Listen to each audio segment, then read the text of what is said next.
Intéressant adjectif. Fugace. Fugace. Fugace. Michael aussi, il a dit survenu et après coupé à nouveau. Donc en fait, il faut se caler sur le... Non,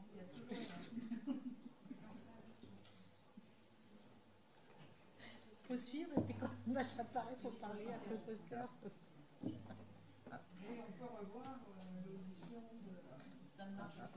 Ça ne marche pas.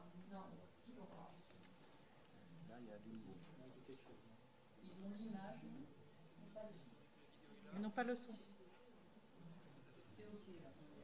Ça a l'air OK? OK. Eh bien, allons-y. Reprenons. Je vous rappelle que nous sommes très hors délai, que la technologie vient de nous faire défaut et nous a donné une demi-heure de retard supplémentaire. Le professeur Fischer a une contrainte à 17h30. Essayons de tout faire pour... les rapporteurs aussi ont des contraintes et commencent à se dire qu'elles étaient bien courageuses de se lancer au départ dans cette mission, mais toujours vaillantes. Reprenons. Et professeur, je vais vous proposer, docteur Oumlil, de reprendre votre intervention. Donc, juste avant que ça coupe, vous étiez en train de parler de la question de la composition. Je vous remercie. Donc, je disais que les autorités ad hoc, et notamment l'Agence européenne du médicament, attendaient des preuves complémentaires avec ce vaccin qui concernait non seulement le bénéfice et le risque, mais également ce qui est inédit pour un pharmacien comme moi, concernant la composition de ces vaccins. Et donc, un calendrier précis attendait des preuves concernant la caractérisation de la substance active et du produit fini, le renforcement de la stratégie de contrôle afin d'assurer une qualité constante du produit, des données de validation supplémentaires en vue de confirmer la reproductibilité du procédé de fabrication du produit fini, le procédé de synthèse et la stratégie de contrôle de deux excipients qui seraient nouveaux, donc le ALC 0315 et le ALC 0159, en vue de confirmer leur profil de pureté et d'assurer un contrôle de qualité et une reproductibilité entre les lots tout au long du cycle de vie du produit fini. Donc, en posant la question sur ces preuves attendues alors que les dates d'échéance ont été dépassées, on a posé la question à la NSM. On a eu deux réponses différentes. Donc, Madame la directrice a répondu à un avocat qu'elle ne savait pas, qu'elle transmettait la demande à l'Agence européenne du médicament. Par ailleurs, une autre entité de l'ANSM, la cellule accueil usager, a répondu à un médecin qui s'interrogeait sur ces preuves complémentaires. On lui a répondu que tout allait bien, que les preuves étaient transmises. Donc, mais bon, on tiendra compte de la réponse de la directrice de l'Agence nationale de sécurité du médicament qui ne savait pas, qui a transmis à l'Agence européenne du médicament. Ma question est, conformément au règlement de 2004 et notamment l'article 20.4, un État membre peut, de sa propre initiative, suspendre l'utilisation d'un produit de santé sur son territoire pour protéger la santé de la population en cas de besoin.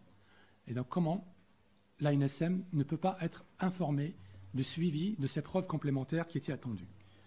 Et par ailleurs, dans ces documents, vous trouverez que, ce qui confirme que l'essai clinique continue, que l'Agence européenne attend deux rapports pour le vaccin Pfizer, décembre 2023 et juillet 2024. Donc, je rappelle brièvement que l'appréciation du risque se fait au regard du bénéfice escompté, que le vaccin s'adresse à des personnes en bonne santé, définition donnée par l'OMS, et qu'en l'absence d'un bénéfice démontré par des preuves de haute qualité, ce qui a d'ailleurs été exigé pour des molécules anciennes, eh bien, le rapport est nécessairement défavorable, d'autant plus que l'on semble dans un cadre expérimental. Donc, le raisonnement, vous l'avez compris, va se focaliser sur le vaccin parce que c'est le plus prescrit, le premier autorisé pour lequel nous avons le plus de recul, mais le raisonnement peut être transposé aux autres vaccins. Donc, concernant le vaccin Pfizer, il ressort des documents officiels, notamment de la Haute Autorité de Santé, que la construction de l'essai clinique lui-même ne permettait pas d'apporter la preuve d'une efficacité sur les formes graves ou sur la transmission virale. Il s'agit bien d'un pari biologique, que la population aussi n'a pas été informée de façon claire sur le fait qu'il s'agit bien d'un essai clinique. la Covid-19 est une maladie qui a tué. Pour autant, elle ne figure toujours pas sur les 2 listes réglementaires des maladies à déclaration obligatoire. Pour figurer sur cette liste, il faut être une maladie dangereuse, contagieuse et disposer d'un test de diagnostic fiable. Donc je vous renvoie aux articles D3113-6 et -7, combinés avec l'article L3113-1 du Code de santé publique. Le LEM, les entreprises du médicament, le 17 juillet 2021, ont publié un document intitulé Covid-19 et vaccins. Selon le LEM, la Covid-19 est plus contagieuse que le SRAS et le MERS, mais qu'elle a un moindre taux de mortalité. Il peut être affirmé donc, au mois de décembre 2020 que malgré l'insuffisance ou l'absence de données, des populations ont été injectées. Je citerai en particulier les plus de 75 ans par lesquels on avait commencé, les immunodéprimés, les femmes enceintes, les femmes qui allaitent et les enfants. Monsieur le responsable de la task force vaccination, donc la DGS urgent, on a reçu un mail le 11 avril 2021 qui nous incitait, professionnels de santé, à aller jusqu'à 3 doses pour les immunodéprimés. Or, l'autorisation de mise sur le marché conditionnelle dans la rubrique mise en garde spéciale indiquait qu'on n'avait pas assez de données. Et pour un pharmacien, cela s'appelle du mésusage et engage la responsabilité pénale du pharmacien notamment et du médecin. La pharmacovigilance ne consiste pas, selon le Code de santé publique, à compter les effets indésirables graves, notamment les décès, mais aussi et surtout à les prévenir. Donc, ça nous conduit à s'interroger en amont de l'apparition des effets indésirables, et notamment sur les conditions de prescription et de dispensation pharmaceutique, d'autant plus que la méthode d'imputabilité utilisée en pharmacovigilance a 2 limites qui sont connues, admises par tout le monde, et qui ne sont pas la faute des responsables de pharmacovigilance. C'est une méthode qui a comme première limite une sous-notification importante. Le réseau français des 31 centres de pharmacovigilance tweetait le mois de novembre 2021 qu'un effet indésirable sur 10 remontait seulement. Et deuxième limite, c'est que la méthode ne permet pas d'affirmer la certitude de lien de causalité. Et ça, les gens ont du mal à comprendre. Et vous reprendrez toutes mes conférences. On fait l'effort de leur expliquer que si la pharmacovigilance ne peut pas affirmer la certitude de lien de causalité, ce n'est pas parce qu'elle veut cacher des choses, mais que c'est lié à la limite de la méthode utilisée. Pour autant, le rapport de l'IGAS de 2011 a formulé de sévères critiques. 2011. L'IGAS de 2011. Et dans le rapport que j'ai remis au rapporteur, il a formulé de sévères critiques à l'égard de la pharmacovigilance française.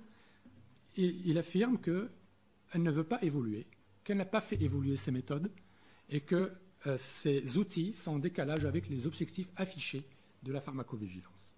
Et nous reviendrons, je prendrai 2 cas, sur les décès et sur le cas d'un enfant qui a perdu la vue et qui montre que la méthode d'imputabilité qui a été fixée sur un rapport, le rapport numéro 2 du 28 janvier 2021 et qui a été publié sur le site de l'ANSM, une méthode d'imputabilité a été fixée qui ne semble pas avoir été respectée. Cette méthode dit quoi? Qu'en l'absence, donc on peut écarter la responsabilité du vaccin dès lors, je cite, qu'une autre cause, certaine, permet d'expliquer l'effet indésirable, notamment le décès. Or, nous avons, dans le rapport numéro 18, qui s'est arrêté les données de mémoire au 26 août 2021, nous avons dans le rapport numéro 18 publié sur le site de l'ANSM 907 décès. Et dans ce rapport, on lit que uniquement les personnes nées vivantes et moins de 50 ans ont fait l'objet d'une analyse approfondie. Première question, pourquoi? Deuxième question, donc, ce qui représente 35 décès sur 907. Et sur les 35 décès qui ont fait l'objet d'une analyse approfondie, il y a 16 qui sont étiquetés dans ce rapport de cause inconnue.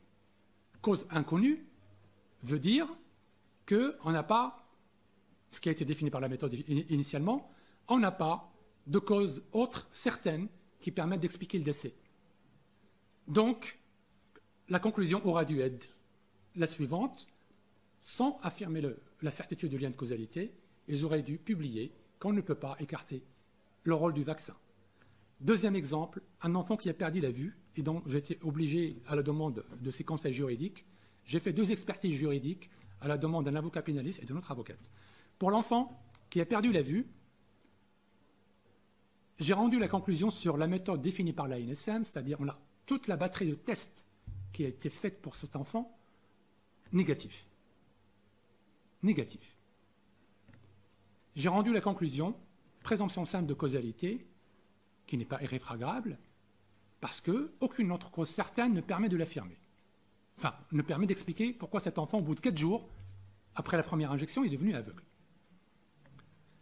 L'hôpital, dans la région parisienne de la PHP, qui avait pris cet enfant en charge, la pharmacovigilance officielle a rendu, dans un courrier, en notre possession, la même conclusion que moi. On ne peut pas exclure le rôle du vaccin.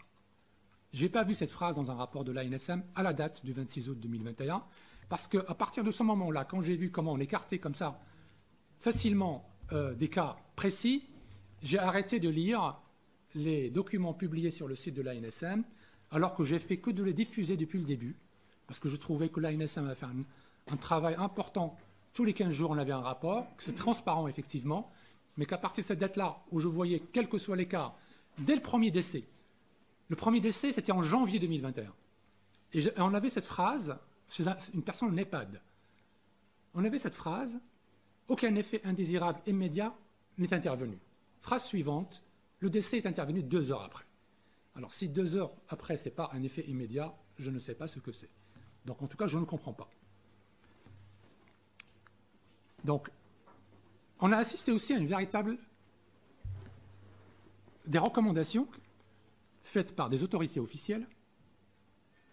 Je citerai l'ANSM et un cas précis, l'ANSM et la Haute Autorité de Santé, qui nous obligeaient, qui nous recommandaient de passer outre l'autorisation de mise sur le marché. Un exemple, dès le mois de janvier 2021,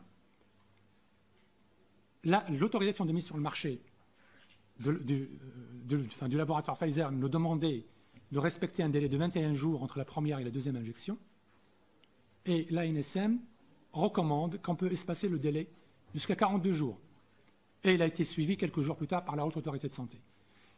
Et ce fait a même conduit l'Académie de médecine elle-même de rappeler les risques d'un tel allongement de délai entre les 2 injections, et a rappelé ce que le laboratoire lui-même a dit. J'avais l'impression que le laboratoire était plus prudent que le gendarme du médicament.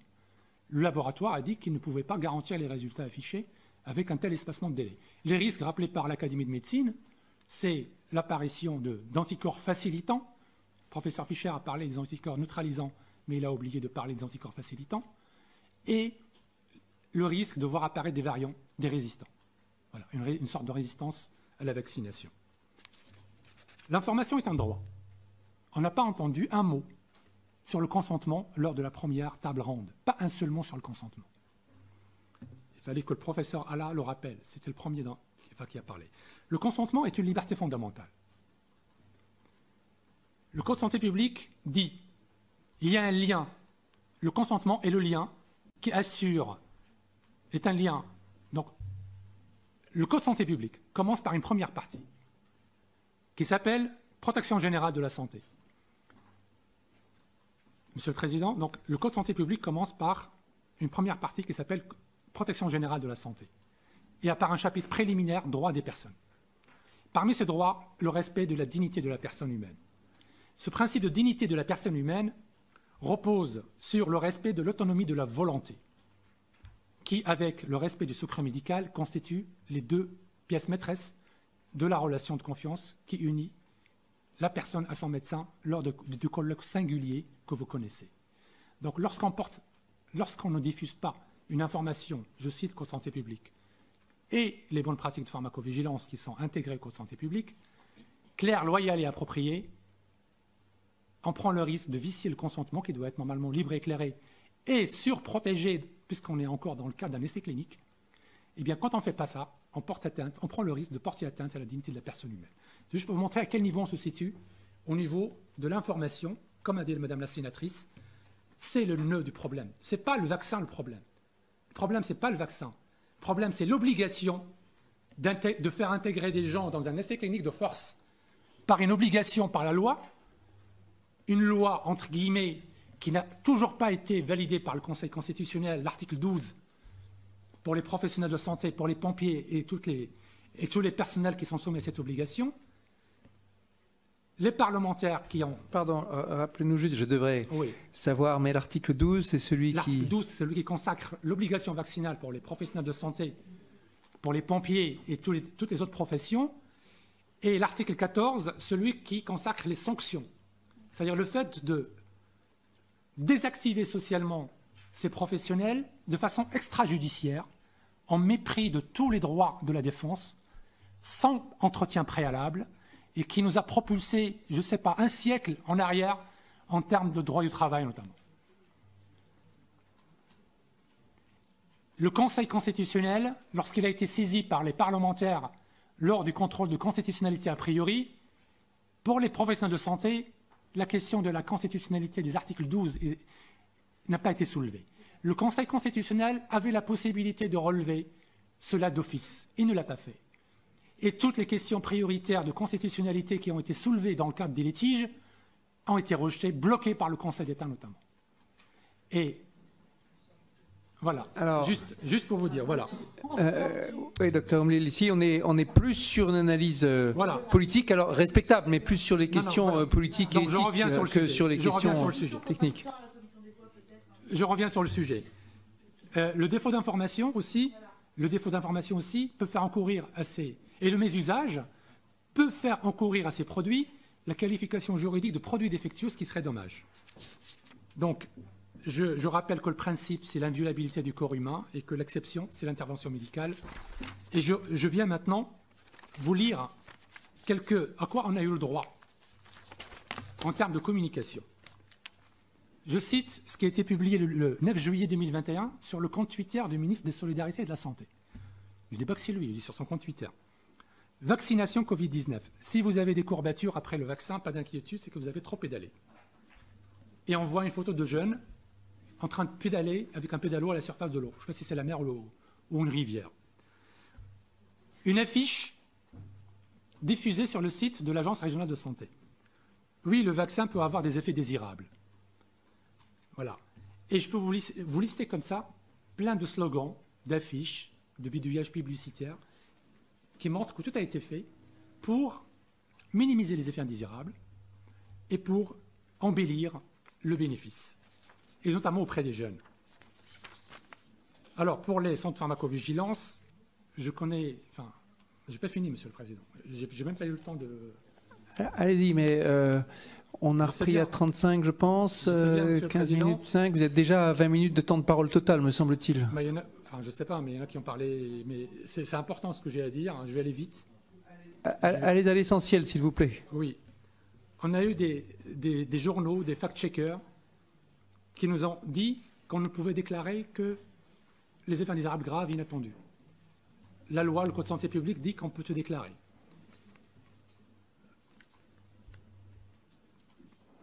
J'ai assisté à des obstacles, c'est-à-dire à la demande de professionnels de santé. On a mis en œuvre, dans la région Pays de Loire, une aide à la déclaration pour les professionnels de santé et pour les citoyens, juste pour jouer l'intermédiaire entre le centre de pharmacovigilance et entre ces citoyens qui étaient perdus. Attaque frontale par voie de presse du directeur de l'hôpital lui-même, de 119 médecins et pharmaciens par voie de presse, qui ont affirmé qu'il n'y a pas de sous-notification en pharmacovigilance. Je vous donne un exemple. Je vous ai parlé du lien de causalité, qui est le nom du problème.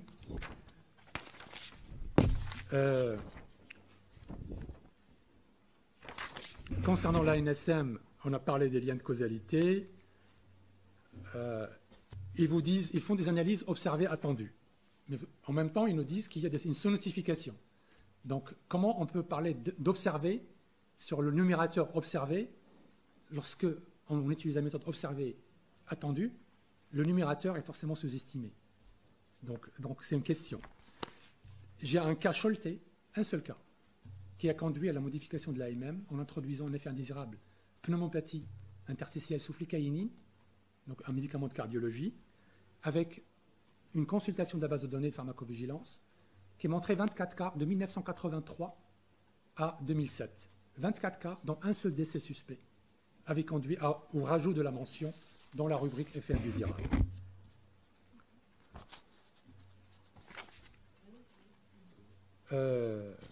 Concernant... Essayez d'aller vraiment, il nous faut nous diriger vers la conclusion, sinon nous n'aurons pas le temps justement de réaliser le contradictoire. Oui, et nous avons une troisième intervenante. Dernière chose peut-être. Sur le bénéfice-risque, je vous invite, Monsieur le Président, à lire ce que Monsieur le ministre des Solidarités et de la Santé, en personne, a dit lors d'une conférence de presse le 18 février 2021, que 18 février, aucune preuve sur les formes graves, aucun pays européen n'avait apporté les preuves sur une forme grave alors qu'on avait commencé à vacciner 2 mois auparavant. Et regardez le rapport qu'il a versé au Conseil d'État pour justifier le maintien des personnes doublement vaccinées. Ils n'avaient pas le droit de sortir des EHPAD. Elles étaient confinées au même titre que les personnes non vaccinées. 4 arguments. Quand vous lisez ces 4 arguments du ministre, dans un mémoire en date du 28 mars 2021, versé auprès du Conseil d'État, vous vous demandez à quoi sert ce vaccin. Et je vous passe sur les contradictions, sur le rapport en question. J'ai listé toutes les contradictions des autorités entre elles sur les formes graves et sur la transmission virale. Donc il n'y a aucune affirmation de ma part, ce sont que des extraits des autorités officielles. Merci. Et je vais arrêter là. Merci, Dr Mlil. Sur monsieur le professeur Fischer, je lui renvoie à la note d'alerte que le COSF avait diffusée et qui a montré des clusters dans les EHPAD. Et il savait pertinemment, il parlait en conditionnel, et il savait pertinemment, je peux vous la lire, hein, l'efficacité donnée n'est pas celle qui était diffusée dans les médias, donc c'est 35% au conditionnel. Et il savait très bien. Mais en même temps, et je vais arrêter là, ce qui est caractéristique dans cette affaire, et vous êtes mathématicien, Monsieur le Président, la logique, vous savez ce que c'est. Mathématicien et pas épidémiologue. Oui, mais la logique, vous connaissez. On ne peut pas relever toutes ces insuffisances, et on ne peut pas se prévaloir de ces contradictions, c'est-à-dire relever que le vaccin, il y a des clusters, il y a des insuffisances, etc. Et dans la conclusion, on prend la conclusion inverse. C'est-à-dire qu'on peut continuer de vacciner, et on peut surtout, on peut obliger les gens, on ne peut pas obliger les gens à se vacciner. Merci, Dr Mlil, pour cette... Merci, Dr Mlil. Dernière mesure, je pense que l'obligation vaccinale, il faudra l'arrêter au plus vite. Voilà. Merci, Dr Mlil. Monsieur le Président. Merci pour cette présentation avec de nombreux arguments et de nombreuses citations de rapports et autres.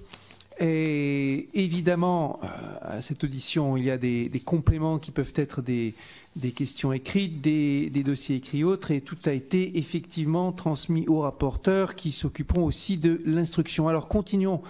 Je passe tout de suite la parole au docteur Aure Saulnier, virologue indépendante, pour un exposé qui sera le plus concis possible. Je fais confiance à votre bonne volonté pour aller droit au but. C'est toujours aux femmes qu'on demande ça. C'est du vécu. Je vous remercie, Monsieur le Président, Mesdames, Messieurs les parlementaires, Mesdames, Messieurs les députés. J'ai quelques diapositives à présenter. Je sais que j'ai un... Non, ça va être rapide, vous allez voir. Donc du coup, je vais balayer assez rapidement pour respecter mon temps de parole qui est de 5 minutes. Du coup, je vais commencer par parler. Alors, est-ce que ça fonctionne quand je passe les diapos? Oui. Donc, simplement, cette dia d'introduction pour vous dire que je parle en mon nom propre. Et je vais commencer par vous parler de l'impact socio-économique de la tolérance des vaccins Covid. En mentionnant dans un premier temps l'absentéisme post-vaccinal qui s'étend de 1 jour à plus de 3 jours du fait de l'incapacité à travailler et qui concerne 20% de la population générale et jusqu'à 37% sur du personnel de santé, enfin du personnel hospitalier.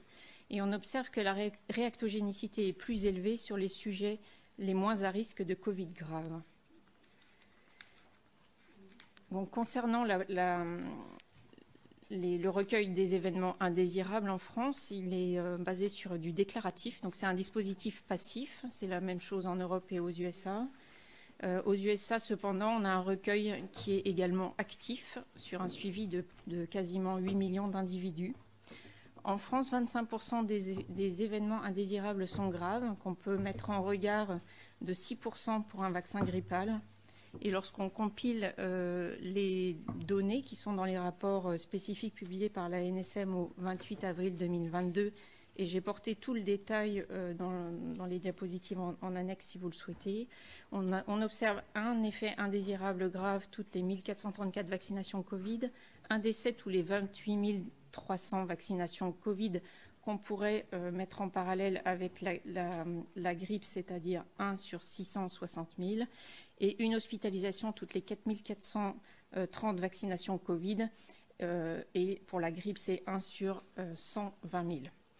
On peut mettre ces hospitalisations en regard de l'Europe, une hospitalisation tous les 2651, et aux États-Unis avec ce fameux système de recueil actif qui s'appelle VSafe, une hospitalisation toutes les 764 pour la dose 2, qui s'ajoute à 1 sur 3573 pour la première dose. Donc, certains auteurs, pour mieux qualifier les événements post-vaccinaux, ont comparé les vaccins Covid et grippe, et ils ont travaillé à un nombre équivalent de vaccinés.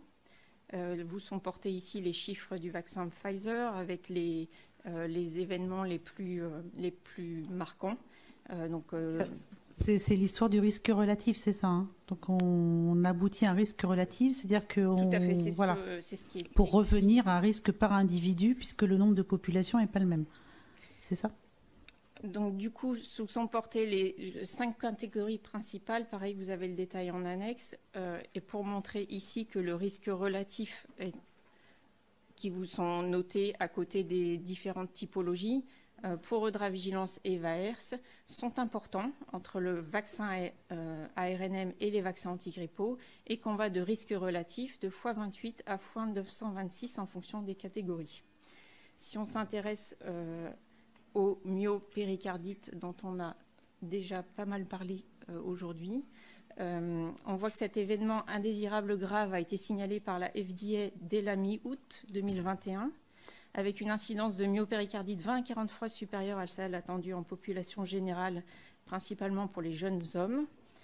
Chez les 18-24 ans, on a une myopéricardite sur 3500 vaccinés Covid sur la base canadienne, qui est vraiment très intéressante puisqu'elle est stratifiée par âge et par dose et qu'elle couvre toute la durée de la vaccination, c'est-à-dire les 17 mois de la vaccination. Pour le VAERS aux États-Unis, on a une étude qui montre que les 12-15 ans sans comorbidité, c'est une myopéricardite sur 6000 vaccinés, ce qui est largement supérieur au taux d'hospitalisation pour Covid, qui est de 1 sur 16 000. On a observé également des signaux proches sur les vaccins Pfizer et Moderna, alors qu'aujourd'hui, seul ce dernier est suspendu pour les moins de 30 ans. Et également observé que des lésions cardiaques persistantes étaient observées chez les adolescents qui étaient suivis plusieurs mois après cet événement grave. Concernant la mortalité toute cause, on a des signaux à suivre et à investiguer.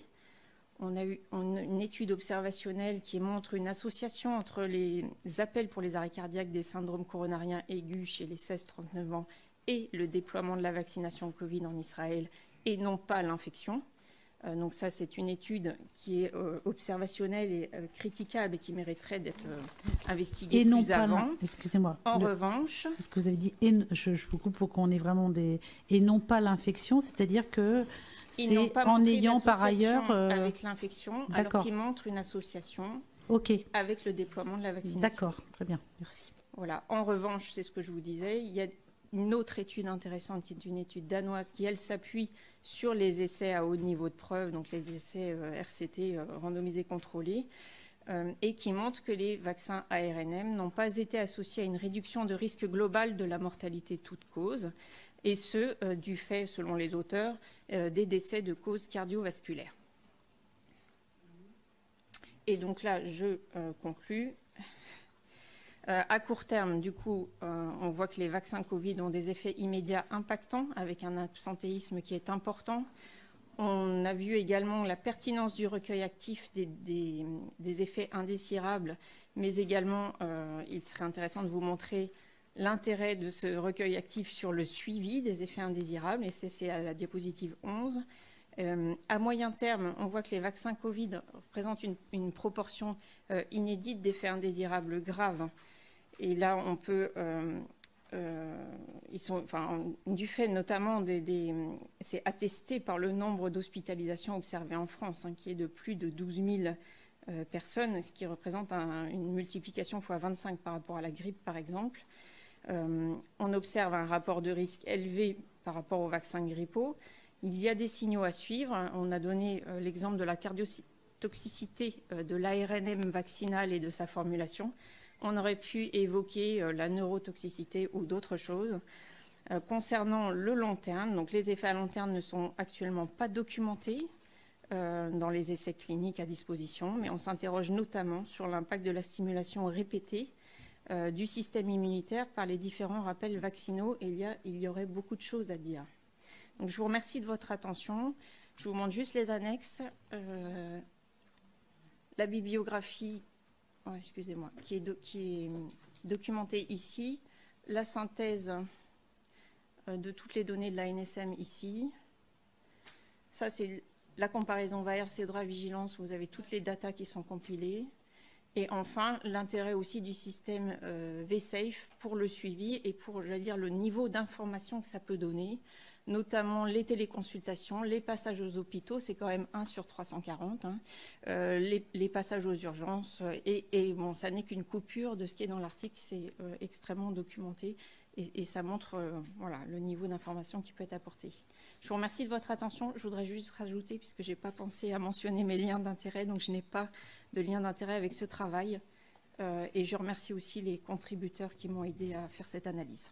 Je vous remercie de votre attention. Merci, Dr Saulnier. Félicitations pour votre concision, pour le coup, très impressionnante. Oui, c'est peut-être l'industriel aussi qui parle. C'est mérité, je crois. Sonia de la Provoté.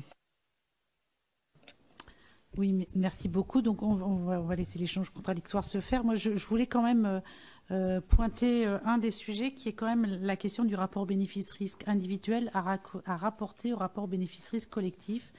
Et est-ce que c'est pas sur ce sujet tout particulièrement, qui est un peu le nœud du système et de tout ce qui se passe, est-ce que c'est pas sur ce sujet particulièrement qu'on aurait dû ou qu'on devrait faire plus œuvre de pédagogie? Parce que je sais, c'est très compliqué, mais le rapport bénéfice-risque individuel n'est pas forcément quelque chose d'intuitif vis-à-vis du rapport bénéfice-risque collectif. Et en ce qui concerne les enfants, en tout cas, clairement, ces deux sujets ont été mis en balance. Donc, je vous soumets cette question et ce sujet, parce que quand on parle de rapport bénéfice-risque, finalement, on parle de tout un tas de choses et on ne parle pas toujours de la même chose, et que l'ambiguïté vient de cette question. Et puis, pour revenir sur ce que vous avez présenté, Madame, qui est très bien présentée, on montre le risque relatif de 2 vaccins. Il eût été indispensable pour ce fameux rapport bénéfice-risque de montrer le risque relatif entre la grippe et la Covid-19 et dans ces dimensions de variants, puisqu'en réalité, le bénéfice et le risque se calculent par rapport au risque de la maladie elle-même. Donc, est-ce que ces travaux-là ont été faits, ou est-ce que vous pensez que ces éléments sont accessibles? Alors, on doit sans doute pouvoir documenter cette question.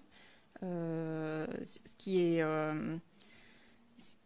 est certain, c'est que avant de parler de bénéfice-risque, l'idée c'était de vous comparer les risques et d'espérer améliorer le risque qui est actuellement observé, qui est assez important. Voilà. Là, c'est entre les vaccins, c'est pas entre les maladies. On est entre les vaccins, c'est-à-dire qu'on est vraiment sur un vaccin qui est très bien connu, avec un tropisme qui est comparable. Et un vaccin qui est nouveau, qui est peu éprouvé, avec un procédé moins bien maîtrisé. Non, mais c'est pas voilà. une Merci. Non, mais... partie de l'élément d'arbitrage pour des politiques publiques. Oui, tout à fait. Disons que je me suis focalisée sur le risque, du coup je ne peux pas vous répondre sur la partie bénéfice, mais c'est des choses qu'on peut documenter évidemment. Oui. Merci bien. Merci. Continuons le contradictoire et donnons tout de suite la parole au professeur Alain Fischer. Merci. Juste quelques minutes Je voudrais juste remarquer sur les 3 interventions, si on suit les 3 interventions que nous avons entendues, en gros, les responsables des autorités sanitaires de tous les pays européens, des États-Unis, du Canada, de l'Australie, sont des gens qui sont... Vous me permettez de continuer? Est-ce que je peux continuer? Laissez, s'il vous plaît, laissons la parole est à professeur Fischer, s'il vous plaît. Ne pas m'interrompre, sinon je peux aussi parler d'autre chose. D'accord? Absolument. Bien, donc dans les différents pays riches qui ont la chance de disposer de vaccins, où il n'y a pas eu, comme dans d'autres pays, des manifestations pour obtenir des vaccins qu'ils n'avaient pas, eh bien, ces différents pays, où peu ou prou, menaient la même politique, avec des nuances, et on peut en discuter, elles sont très intéressantes, ces nuances. Mais globalement, ils ont mené la même politique, c'est-à-dire utiliser les vaccins disponibles tout d'abord pour les personnes prioritaires, tant qu'il n'y avait pas de quoi vacciner toute la population, et ensuite de proposer la généralisation de la vaccination, y compris aux adolescents, y compris aux enfants. Tous les pays, toute l'Europe occidentale, toute l'Amérique du Nord, l'Australie, le Japon, enfin on pourrait continuer comme ça. Donc moi je veux bien que tout le monde se trompe, ou que tout le monde est criminel, à l'extrême limite, si on pousse le raisonnement, mais je pense que ça amène à réfléchir, et ça suggère qu'il y ait quand même derrière tous ces pays des experts qui connaissent un tout petit peu la vaccination, qui connaissent la santé publique, qui connaissent l'épidémiologie et qui ont apporté des bases concordantes pour proposer cette politique qui a été mise en œuvre dans tous ces pays avec succès en termes de protection contre la vaccination. Ça, c'est une remarque générale qui a trait, à mon avis, aux 3 présentations. Je voudrais peut-être revenir plus particulièrement sur celle de M. Alla. Il y a quelques points que j'ai notés, il n'y a pas le temps de tout. Je ne peux que m'inscrire en faux sur un certain nombre de ces affirmations. La première, il dit la communication à l'égard des effets indésirables a été non loyale. Je ne sais pas ce que ça veut dire. En l'occurrence, je l'ai dit tout à l'heure, il y a une communication, au contraire, extrêmement rapide, complète, et peut-être, d'une certaine façon, je l'ai dit, contre-productive, sur tous les effets secondaires indiscutables. Et ceci, donc encore une fois, malheureusement, mais je ne regrette pas qu'il en ait été ainsi, mais a rendu un vaccin inopérant en France, contrairement à ce qui s'est passé dans d'autres pays. Mais je ne vois pas en quoi elle a été non loyale, puisqu'elle a été. On ne peut pas être plus transparent et rapide sur ce qui a été fait, ou puisque l'expression publique a été faite dans les heures ou les jours qui suivaient les observations. Pardon. Moi, j'ai un chat dans la gorge, mais ce n'est pas très grave. Ça arrive à tout le monde. La deuxième est de dire que la campagne de vaccination a cherché à privilégier systématiquement la vaccination générale aux dépens des personnes fragiles. Je suis désolé de dire que c'est absolument faux. Du 27 décembre 2020, premier jour de vaccination, jusqu'à la fin mai 2021, c'est-à-dire ça fait 5 mois si je compte bien, merci beaucoup. La vaccination a été réservée selon les recommandations de la Haute Autorité de Santé, les nôtres, etc., peu importe, aux personnes fragiles, en commençant par les plus fragiles, les plus âgés, les personnes en EHPAD, et puis en décroissant progressivement. Et il y a même d'emblée, dès janvier, il a été mis en place la vaccination des personnes les plus vulnérables, immunodéprimées, etc., etc. Donc c'est juste faux de dire qu'on a privilégié la vaccination de la population en général. Ce n'est qu'au mois de fin mai, alors qu'une fraction importante des personnes à risque avaient déjà été vaccinées, qu'a été entreprise une vaccination générale, fondée sur des observations liées aux essais cliniques et aussi des études en vie réelle d'autres pays, montrant qu'il y avait un risque, même s'il était infiniment plus faible, pour la population générale à contracter la maladie. Et deuxièmement, parce que je l'ai déjà dit, mais je me permets de le répéter, c'était encore plus fort en 2021 qu'aujourd'hui, parce que les virus de l'époque étaient moins transmissibles, il y avait un effet de protection collective, même si on n'a pas atteint, bien sûr, une immunité collective, mais en vaccinant des jeunes de 30 ans ou de 40 ans ou de 20 ans, peu importe, ou des ados, on a aussi protégé leurs grands-parents ou je ne sais pas, quelqu'un qui a une transplantation rénale dans leur environnement. Donc je m'inscris en faux contre ce point. Et ensuite, je fais remarquer que pour les populations à risque, les résultats sont parfois insuffisants, c'est clair. Il eût été mieux que plus de 80. Il y a 10% de personnes de plus de 80 ans qui n'ont pas été vaccinées. C'est un échec relatif. Il faut quand même faire remarquer que 90% l'ont été, mais c'est vrai que c'est un échec. Néanmoins, enfin relatif. Néanmoins, la grande majorité des personnes fragiles ont été vaccinées. Plus de 90% des données de la CNAM le montrent, atteints de maladies chroniques. Ça fait beaucoup de monde en France, 17 millions de personnes ont été complètement vaccinées. Il y a une lacune pour les malades dialysés, où il y a une difficulté indiscutable. Mais enfin, l'immense majorité des personnes à risque ont été vaccinées et continuent, heureusement, d'être vaccinées. Et cela inclut, ça a été la toute première priorité, chacun s'en rappelle, la vaccination des personnes en EHPAD, qui n'était pas quelque chose à mettre en route de façon simple. Donc, troisième point où je suis un peu étonné des propos, concernant les enfants et les adolescents, où en gros on a dit on a inventé une justification à cette vaccination parce qu'on voulait à tout prix mettre en avant l'immunité collective, qui était un argument, mais certainement pas l'argument numéro un. Il y a deux arguments qui ont été mis en avant. Un qui a été évoqué, mais à rebours, qui est la protection contre les conséquences de l'absence de scolarité et les risques donc d'isolement des enfants grâce à la vaccination. Je suis assez étonné d'entendre que c'est la vaccination qui a entraîné les problèmes de santé mentale des enfants. D'abord parce que pour les moins de 11 ans, ils ne sont toujours pas vaccinés. Donc le problème de santé mentale, c'est sûrement pas la vaccination qui les a engendrés. Et d'autre part, on sait que pendant la première phase de confinement, donc bien avant la vaccination, le taux d'augmentation de suicide, de tentatives de suicide des adolescents, tous les pédiatres de tous les hôpitaux de France l'ont dit, a augmenté considérablement. Ce n'est pas la vaccination qui a entraîné les troubles mentaux des enfants et des adolescents, c'est l'isolement et les conditions de vie de ces enfants, notamment de ceux les plus défavorisés. Donc la vaccination pouvait, je ne dis pas que c'était parfait, mais était une mesure raisonnable à proposer. Et puis surtout, Monsieur Alla, vous oubliez complètement le fait que même si c'est un risque faible, il y a des enfants qui font des formes graves. Il y a 1000 enfants en France qui ont été hospitalisés pour ce qu'on appelle le syndrome PIMS, qui est une pathologie inflammatoire propre aux enfants. Heureusement, il n'y en a qu'un seul qui est décédé, mais c'est déjà un de trop. Et ces 1000 cas impliquent des enfants à une période où la vaccination existe. Et on peut regretter qu'ils n'aient pas été vaccinés, ce qui aurait évité les hospitalisations, des séjours en réanimation, voire peut-être des séquelles. Donc évidemment, il est beaucoup plus faible que pour les adultes et a fortiori les personnes âgées, mais il y a un bénéfice individuel direct pour les enfants qui justifiait cette vaccination. Malheureusement, la Société française de pédiatrie n'a pas suivi de façon adéquate cela. Je le regrette, mais on constate que dans les pays voisins, la vaccination des enfants s'est déroulée, continue de se dérouler, et cela se passe bien. Quatrième point, la stratégie de la peur pour la communication fondée sur l'exagération des risques d'un côté et la minimisation des effets secondaires. Honnêtement, je ne peux pas laisser passer ça. Je veux dire, on a des données, des centaines de publications scientifiques sérieuses sur les essais cliniques, les études observationnelles, les études négatives case control que j'ai mentionnées tout à l'heure, qui toutes, dans de nombreux pays, dans différentes classes d'âge, en stratifiant comme vous le souhaitez, par âge, par risque de morbidité, etc., qui démontrent l'efficacité de la vaccination.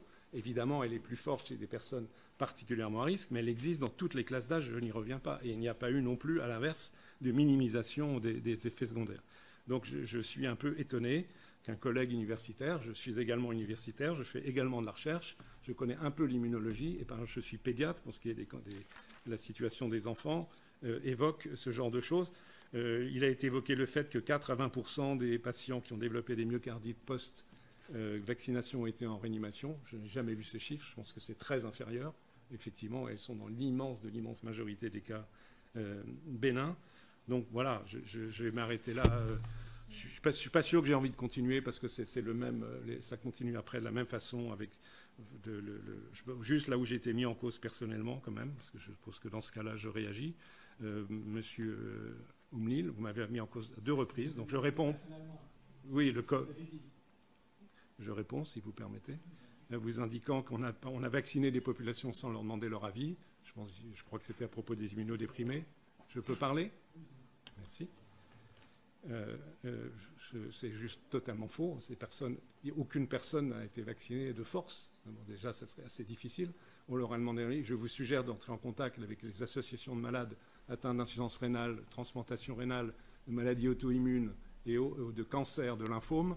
Ce n'est pas tout à fait le discours qu'ils tiennent. Ils disent le discours inverse. On n'a pas été assez sollicité encore, même si beaucoup d'entre eux ont été vaccinés.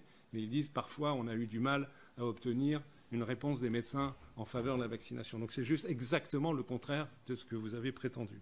Et le dernier point, je m'arrêterai là, je ne veux pas évoquer tous les autres points qui sont inexacts, mais ce serait trop long.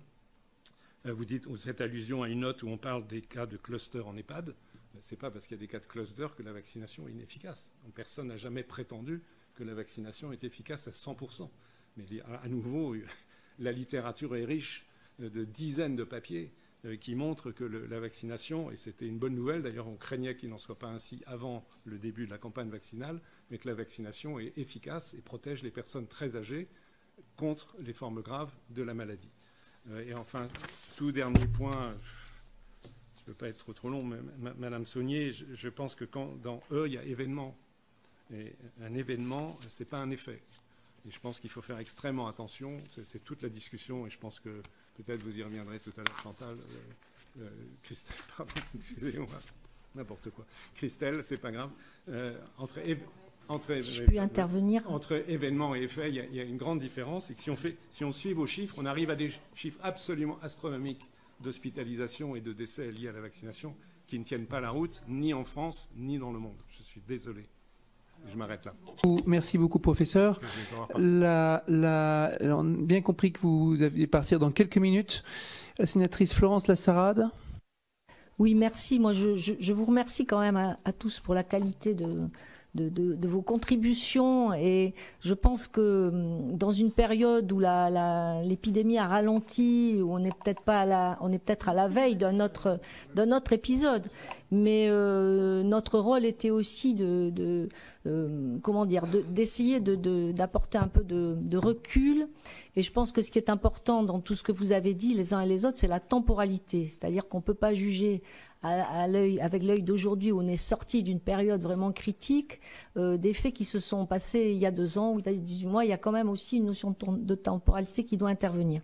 Pour ce qui est de l'enfant, on n'est pas tous, même pédiatres, et je suis pédiatre, forcément d'accord avec tout ce que vous avez proposé, mais moi j'entends des arguments de quelqu'un qui est confronté tous les jours à des pathologies très graves, à des malades qu'il faut malgré tout protéger. Les plus fragiles d'entre nous sont pénalisés par actuellement l'arrêt du port du masque. C'est-à-dire on est content de ne plus porter le masque, mais la vaccination, c'est un des éléments de protection. On a progressé dans le diagnostic, par exemple, du PIMS dont vous parliez, qui permet à tout pédiatre maintenant d'être alerté, même un médecin généraliste, sur les symptômes, qui fait qu'il n'y a plus eu de décès par PIMS. Donc je pense que tous les aspects de la question ont progressé, mais nous, notre sujet, c'était vraiment les effets secondaires, y compris les effets relativement mineurs, qui ne conduisent pas forcément à un décès et une hospitalisation, mais nous avions quand même à cœur de mettre en évidence tout ça. Et je pense qu'il ne s'agit ici de condamner personne, mais par contre, un échange tel qu'on vient de l'avoir, je pense que ça peut aider à faire progresser les choses. Et je vous en remercie. Attendez, d'abord, on va le faire dans l'ordre. D'abord, sauf que, pour vérifier, qui a une obligation de départ, donc 17h30, on a bien noté Alain Fischer. Les autres, vous pouvez rester un peu plus longtemps? Un petit peu plus longtemps, mais pas beaucoup. Bien. Alors, nous pouvons organiser mais vraiment un élément très rapide. Donc, je vais redonner la parole au docteur Umlil, au docteur Saulnier pour une très rapide. Je parle ici de 2-3 phrases pour répondre, et puis une conclusion aussi, de façon à, on va dire, arriver vers une clôture de débat en ce qui concerne le contradictoire impliquant le professeur Fischer. Excusez-moi, si c'est possible aussi, je répondrai bien, François Alla. Ah, professeur Alla aussi, pareil, 2-3 phrases. Déjà, le professeur Fischer, lorsque je critique ce que vous dites, ce n'est pas une attaque personnelle. C'est un débat d'idées, donc je reste sur les idées. Justement pas, c'est ça le problème. C'est qu'on écoutez, depuis le début, attendez. Depuis le début, je fais que ça. Je suis sur les faits, je suis pas contre. Attendez. Lorsque vous dites... Docteur Umlil, allez-y. Oui, lorsque vous dites que tout le monde a vacciné, donc le produit est bon. Je vous rappelle que les critères d'évaluation d'un médicament ne dépendent pas d'une célébrité médicale, ne dépendent pas de la pluralité des utilisateurs. Je vous renvoie à l'affaire Vioxx, qui a été mis, je pourrais vous rappeler l'affaire Vioxx, l'affaire thalidomide, l'affaire Distilbène, et les exemples ne manquent pas. Pour les plus de 75 ans, je vous invite à lire ce qu'avait publié la Haute Autorité de Santé le 23 décembre 2020. Elle nous dit clairement qu'il n'y avait pas assez de données pour trancher. C'est la Haute Autorité de Santé, ce n'est pas moi qui le dis. vous dites qu'il n'y avait pas eu d'obligation. Je suis désolé, mais je ne sais pas dans quelle vie. Moi, personnellement, je vois que des gens obligés, quasiment, la plupart en tout cas. Un pass vaccinal, puis sanitaire, puis vaccinal, pour aller manger un sandwich, pour aller faire du football. L'enfant en question dont je vous ai parlé, qui avait perdu la vue, il s'est vacciné pour continuer de jouer au football. L'obligation pour les professionnels de santé, ça, j'en parle pas. Le cluster, je suis désolé, mais le seul critère juridique qui permet d'imposer à une population une obligation, c'est si le vaccin permet d'empêcher la transmission virale. Si c'est uniquement une protection personnelle, contre les formes graves notamment, à supposer que cette protection soit démontrée, juridiquement, c'est impossible. Je vous renvoie là. Non, mais si voilà. Vous pouvez conclure sur la réponse, s'il vous plaît. Oui. Alors pour les enfants, je suis désolé, vous reprenez l'autorisation de mise sur le marché. En décembre 2021, moi je l'ai consulté. C'est écrit comme ça. Population pédiatrique, l'Agence européenne du médicament a différé l'obligation de présenter les résultats des études. Et dans la ligne suivante, on autorise quand même. Donc il faudra qu'on m'explique comment on peut autoriser un produit alors que les résultats des études ne sont pas entre les mains de l'Agence européenne du médicament. Bien entendu, merci Monsieur Umlil. Madame Saulnier. Oui, je vous remercie. Moi, je veux juste revenir sur le fait que ce soit certes une contradiction, mais c'est surtout une contribution. Donc l'idée, c'est quand même que la discussion soit positive. Je suis intervenue sur principalement les risques et pas effectivement le bénéfice, mais voilà, c'est le risque que j'ai souhaité mettre en valeur aujourd'hui. Il est évident que la vaccination est un outil indéniable de santé publique, donc ce n'est pas du tout ça qui est à remettre en cause ici. J'ai suffisamment travaillé dans l'industrie de la vaccination pour tenir cette position facilement. Donc finalement, quand on aura des risques qui sont acceptables, on sera quand même beaucoup plus à l'aise pour parler de bénéfice-risque par rapport à la maladie. Et ça doit être étudié par tranche d'âge, par dose, et faire quelque chose qui soit ajusté à l'individu, en fait. Parce que pour certaines tranches d'âge et certaines populations, on a des risques qui sont supérieurs aux bénéfices. Voilà. Merci Madame Saulnier. Professeur Allah. Et je tiens quand même à préciser que les événements, enfin voilà, les tableaux qu'on a effectués sont imputés puisqu'ils sont présentés comme des effets indésirables par l'ANSM. Donc on n'a fait que reporter les chiffres de l'ANSM. Et si tel n'était pas le cas, de toute façon, on a parlé de décès et d'hospitalisation. Ces chiffres sont en cohérence sur les différentes bases de données.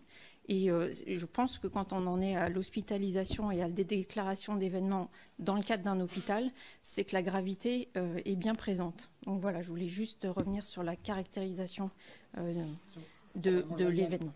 C'est important. Alors attendez, mais on a bien noté votre remarque, Monsieur Umlil. Professeur Allah. Oui, mais merci de me redonner la parole. Donc, j'essaierai d'être plus bref que tout à l'heure. J'ai bien compris le message. Donc, sur 2-3 points quand même soulevés par M. Fischer. D'une part, sur la stratégie de vaccination collective versus personnes à risque. Enfin, les faits sont têtus. Nous avons le paradoxe en France d'avoir une meilleure couverture vaccinale chez les adultes jeunes que chez les plus de 80 ans, d'avoir la pire en Europe de l'Ouest. Tous les pays européens d'Europe de l'Ouest sont entre 95 et 100% de personnes de plus de 80 ans vaccinées. Nous, on a oscillé entre 85 et aujourd'hui 90%. Donc on est un échec relatif. Donc on peut se dire verre à moitié plein, on a 90% de vaccinés, mais on a toujours beaucoup de personnes fragiles, y compris socialement aussi, en SDF et autres personnes vulnérables socialement, qui ne sont pas vaccinées et qui sont à fort risque d'être infectées et qui sont à fort risque de formes graves. Et ça contribue à plusieurs dizaines de décès par jour, encore aujourd'hui, en mai 2022. Donc les faits sont têtus, la stratégie globale n'a pas permis de protéger de façon optimale les personnes les plus fragiles, mais c'est lié au levier aussi et à la façon de les mettre en œuvre. Deuxième point, sur pourquoi vacciner les enfants et l'immunité collective, c'était quand même un argument. Et le premier argument mis en avant, je me permets de reciter M. Fischer en mai 2021, j'ouvre les guillemets, faute d'adultes en nombre suffisant, il va falloir vacciner les enfants, fermez les guillemets. Donc, c'est une citation tronquée. Je suis Attendez, désolé. pardon, on va répondre juste après. C'est une citation tronquée. Je vous enverrai le lien et chacun jugera. Et enfin, troisième élément sur l'évolution de la santé mentale des Français. Donc effectivement, et d'ailleurs c'est ce que j'ai dit, c'est pas le vaccin bien sûr lui-même, c'est la stratégie globale incluant la communication qui a contribué à cette évolution de la santé mentale, qui était la communication globale sur la crise. C'est qu'il a fallu communiquer sur le vaccin, mais avant, on a communiqué pour faire accepter confinement, couvre-feu et autres mesures de restriction. Et quand on voit l'évolution de la santé mentale des Français, liée à la communication et aussi aux mesures, comme vous l'avez souligné, de fermeture des écoles, de couvre-feu, de confinement, etc., malheureusement, la stratégie de la peur est un des principaux déterminants. Et quand on interroge, on a un travail en cours d'ailleurs avec des jeunes suicidants, c'est un des arguments principaux, c'est un des motifs extrêmement forts d'anxiété des jeunes et pouvant entraîner des comportements, on parle beaucoup des suicides, mais aussi d'anorexie mentale, etc., chez les très jeunes, chez les 9 ans, 10 ans, 11 ans, 12 ans. Et le choix de la communication par la peur, faire peur sur les risques. Professeur, si vous pouvez conclure. Des enfants a des conséquences. Voilà, c'était tout. Je vous remercie. Merci. Vous envoyer tous les merci, professeur Alla. Professeur Fischer. Non, juste, je réagis au moins sur... Vous m'avez cité de façon tronquée, ce qui n'est pas complètement honnête. J'ai toujours mis en avant les 3 arguments, en commençant par l'argument du bénéfice individuel sur les PIMS et aussi sur les formes aiguës des enfants fragiles. Donc, je demande de rectifier. Et à l'instant, je l'arrêterai là, parce que après la discussion, comme toujours dans ces cas-là, devient circulaire entre discussions qui sont une analyse critique des faits versus des opinions. Je suis désolé de le dire, mais on est là-dedans. C'est que en ce qui concerne les problèmes mentaux des enfants, ils sont apparus au moment du confinement qui s'est passé 1 an avant la vaccination. Donc parler de la vaccination là-dedans, je suis désolé, je vais être un peu fort, c'est de la malhonnêteté intellectuelle. Non, je ne dis pas qu'il n'existait pas avant, c'est ce que je viens de dire. C'est l'ensemble de la communication depuis le début de la crise. Et regardez les chiffres de la semaine dernière. Ça s'amplifie même. Nous devons clore cet échange avec le professeur Fischer. C'est très important, monsieur les le Président. Deux autres personnes. Le mot loyal, s'il vous plaît. Il ne peut pas partir sans que je vous donne la définition légale. Parce qu'il s'est interrogé sur le mot loyal. Professeur, docteur Umlil, je m'engage moi-même à faire l'aller-retour par écrit sur votre question concernant la non-loyauté. Sur le mot loyal, ce que ça veut dire en droit, ça veut dire qu'il ne faut pas minimiser ni maximiser les risques, et pareil pour le bénéfice. Docteur, je m'engage à m'occuper de faire l'aller-retour au niveau de la transmission, et je vous remercie pour la question et la précision. Il est important. Professeur Fischer, nous vous remercions pour votre disponibilité au-delà de l'heure qui était prévue. Et nous continuons un petit moment. Je vais passer est-ce que les rapportrices souhaitent intervenir? Sénatrice, nous saluons la sénatrice Florence Lassaad qui a accompli sur cette mission une quantité extraordinaire de travail ainsi que sur la précédente et qui se doutait sans doute pas à quel point l'engagement allait être extraordinaire. Merci, chers collègues. Et intervention de Sonia de la Pauvreté? Non, c'est OK. Sinon, on continue dans le contradictoire quelques moments. Et peut-être que le docteur Christelle Ratigné-Carboneil ou le docteur Annie-Pierre Jonville-Béra souhaitent intervenir à leur tour. Merci beaucoup, Monsieur le Président. Je laisserai aussi évidemment la parole au docteur Jonville-Béra. Juste quelques éléments, notamment sur le sujet de la minimisation en effet des effets indésirables et d'une communication qui en tout cas a été indiqué, je crois, notamment par François Alla, comme, je ne reviens pas sur le sujet non loyal, mais non pleinement transparente. Je voudrais juste revenir sur le dispositif qui a été mis en place dès le tout début de la mise en place, en effet, de la campagne de vaccination, qui a d'abord concerné, comme cela a été indiqué par le professeur Fischer, les personnes fragiles, dès le départ, dès la première vaccination qui, de mémoire, a eu lieu le 27 décembre 2020. juin, le premier cas de vaccination, il y a eu donc un dispositif renforcé à la fois de pharmacovigilance mais également de pharmacoépidémiologie. Et en effet, mes collègues des CRPV pourront revenir dessus, notamment aussi sur le sujet des ressources humaines, puisque je crois que ça a été une question qui a été posée, qui a permis en effet évidemment d'analyser l'ensemble des cas, mais qu'il y ait une communication en temps réel. Donc avec une communication en effet donc de manière quasiment toutes les semaines au tout début, ensuite en effet tous les 15 jours, et donc nous avons toujours un rythme de communication régulière et récurrente sur l'ensemble des effets indésirables qui sont signalés, analysés, traités en effet par les CRPV et ensuite discutés au sein de comités de suivi qui se tiennent en effet de manière régulière. On est à peu près à plus d'une quarantaine de communications et avec un dispositif en effet de communication qui permet de donner accès à la fois aux professionnels de santé et au grand public. Il y a toujours des efforts évidemment de connaissance, notamment du site de l'ANSM, même si nous sommes en effet, nous essayons évidemment d'être le plus actifs possible, y compris en termes de relais sur les réseaux sociaux, mais avec une granularité de l'information permettant d'avoir un accès selon les souhaits des personnes qui consultent en effet ces informations et nos documents, à la fois avec des points d'information synthétiques, des fiches de synthèse en effet qui permettent d'avoir des éléments plus détaillés, mais pour autant dans on va dire un format assez ramassé. Et puis ensuite, comme cela a déjà été indiqué par mes collègues des CRPV, les rapports complets sur l'ensemble des effets indésirables par vaccin. Et donc c'est dans ce cadre-là et cette communication et ce dispositif en effet inédit, donc de surveillance, mais surtout de communication extrêmement importante.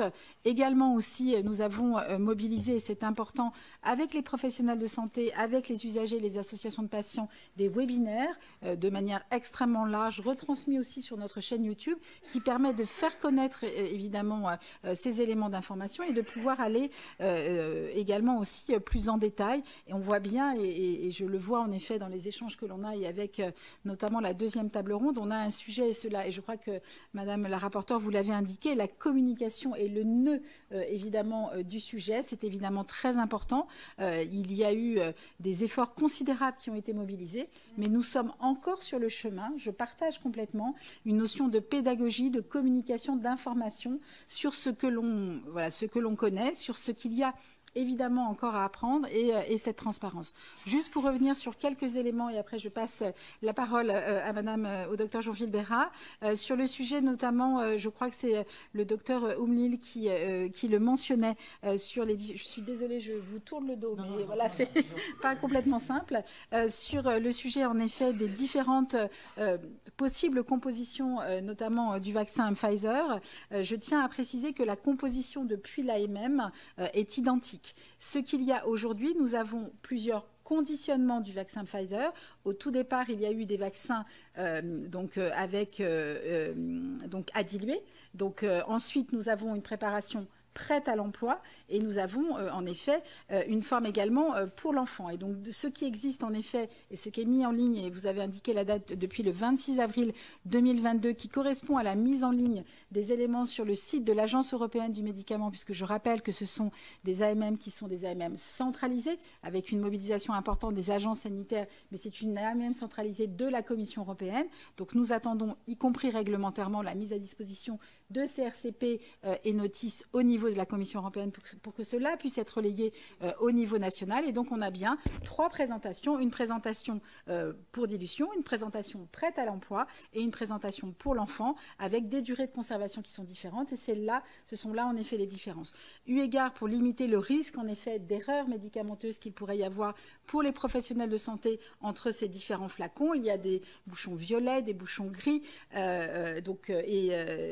violet et gris en effet. Il y a eu toute une communication qui a été réalisée en effet par la NSM en lien évidemment avec l'ensemble des acteurs concernés, avec des visuels pour bien rappeler les différents en effet flacons et là évidemment pour éviter au maximum ces erreurs.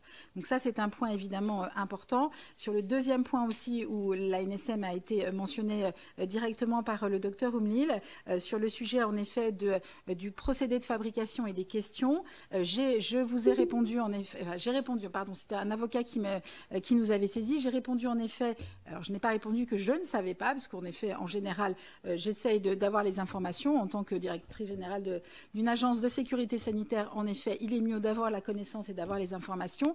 J'ai indiqué que je transmettais l'ensemble de ces demandes auprès de l'Agence européenne du médicament, puisque c'est elle, en effet, qui détient l'ensemble des données. Et à nouveau, je rappelle que c'est la Commission européenne qui autorise et qui a l'ensemble de ces éléments. Et je crois, en effet, me rappeler également que la directrice générale de l'Agence européenne du médicament a répondu à la demande de l'avocat et permettant de mettre en évidence l'ensemble des éléments qui ont été précisés. J'arrête là parce que sinon le docteur Joinville Bera ne pourra pas avoir le temps de répondre aux questions, notamment sur le sujet de la pharmacovigilance. Merci Madame la Directrice Générale. Docteur Joinville Bera. Merci. Quelques éléments de réponse à M. Humlil et à Mme Saunier que mes collègues compléteront éventuellement. La sous-notification, si vous faites de la pharmacovigilance, vous savez très bien que ce n'est pas un obstacle à la détection de signaux.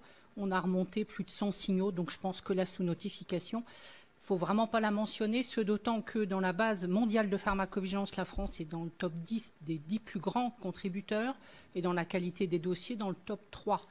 Donc la sous-notification, c'est vraiment plus quelque chose qui est d'actualité. L'imputabilité, on l'avait expliqué tout à l'heure, elle n'a jamais été prise en compte pour l'utilisation des cas, pour les rapports et pour remonter les signaux. Et donc dire que c'est une méthode qu'il faut oublier, je pense que là, on a vraiment fait la preuve que la méthode d'imputabilité, ce n'est pas elle qui avait fait obstruction à la remontée des signaux. Les cas, vous avez aussi mis en cause les calculs observés attendus. Donc, on prend en compte la sous-notification dans les calculs observés attendus. Il arrive de multiplier par 10, 20 ou 30 le nombre de cas observés pour pouvoir le comparer au nombre attendu. Mes collègues qui font de la pharmacoépidémiologie pourront largement vous l'expliquer. Les décès, il faut aussi prendre en compte, alors que dès le premier décès, que je connais très bien pour l'avoir expertisé, l'agence a mis le jour même une réunion de crise. C'était en fait un probable trouble du rythme chez un patient qui avait de nombreux neuroleptiques. Suite à ce décès, on a mis en place une procédure que tous les centres ont utilisée pour que tous les décès soient documentés de la même façon. L'idée étant de les catégoriser, puisque le vaccin ne fait pas mourir par l'opération du Saint-Esprit. S'il entraîne un décès, c'est par un mécanisme médical physiopathologique qui serait un trouble du rythme, qui serait une réaction allergique ou qui serait l'aggravation d'une pathologie.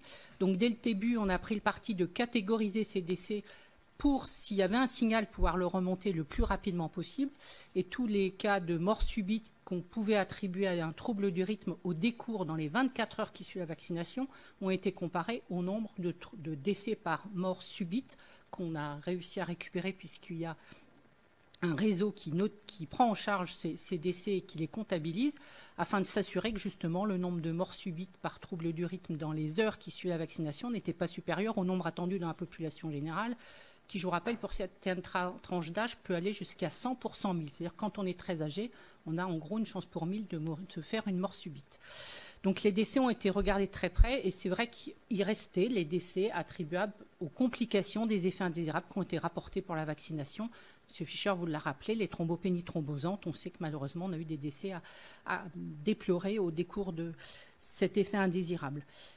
Pour répondre à Mme Saunier, je pense que la pharmacovigilance, c'est un métier. On sait tous les jours, tous les cas qu'on prend en compte. Et il nous arrive, et on en a eu encore cette semaine nous dans le service, des myocardites déclarés 8 mois après le vaccin. 8 mois après le vaccin, on est sûr pratiquement à 100%, surtout que le dernier c'était dans un contexte viral, que ce n'est pas une myocardite en lien avec le vaccin. Mais comme on ne veut pas prêter le flanc à la critique, on a pris le parti de garder tout ça. Ce qui fait que dans les bases de pharmacovigilance, vous avez au moins un nombre d'événements qu'on ne peut pas rattacher à la vaccination énorme. Donc vous ne pouvez pas utiliser ces chiffres pour les comparer à d'autres pathologies. Il faudrait avant regarder de près cas par cas et là prendre en compte l'imputabilité, parce que ces cas, on les rentre quand ils sont 8 mois après le vaccin avec une note d'imputabilité évidemment très faible pour pouvoir les comparer à une pathologie spontanée. La deuxième critique que je ferai, c'est sur la gravité. Alors là aussi, pour ne pas battre le flanc pour se mettre à l'abri des critiques et surtout protéger les patients, on a d'emblée décidé de considérer comme grave. Alors la définition de la pharmacovigilance, de la gravité en pharmacovigilance, c'est qui conduit à l'hospitalisation, la prolonge, entraîne des séquelles ou le décès. d'un commun accord entre les centres, on a décidé de coder comme médicalement significatif ce qui les transformait en grave, les fièvres supérieures à 40, parce qu'on estimait qu'avoir 41 après le vaccin, c'était peut-être inattendu, les arrêts de travail prolongés, comme on a eu après AstraZeneca. C'est-à-dire que la gravité, il faut comprendre que dans la situation d'un vaccin qui est préventif, on a élargi les critères de gravité. Notre objectif, c'était, là encore, protéger les patients, détecter un maximum de signaux. Donc vous avez une surreprésentation des taux d'effets graves, qui n'est pas la gravité réelle de ces effets. C'est pas les 25%, ce n'est pas des patients hospitalisés, loin de là. Et alors le pire, je dirais, c'est la comparaison avec la grippe, parce que si vous êtes virologue, vous savez comme moi que le vaccin contre la grippe, c'est un des mieux tolérés. On vaccine surtout les gens âgés qui ne font pas d'effets indésirables, puisqu'ils n'ont plus de système lié à l'immunosénescence, donc ils répondent très peu au vaccin. Donc quand on compare un vaccin, on compare deux vaccins qui ont la même cible en termes de population. La grippe, ce n'est pas du tout la même cible. Il y a très peu d'effets indésirables. C'est un vaccin très vieux pour lequel on ne communique plus sur les effets indésirables. Et il n'y a pas eu la communication qu'il y a eu pour le Covid. Donc on ne peut pas faire une comparaison pareille. C'est juste, vis-à-vis des patients, je pense que voir vos diapositives pour les patients, moi, tout est faux. Il faut tout recalculer.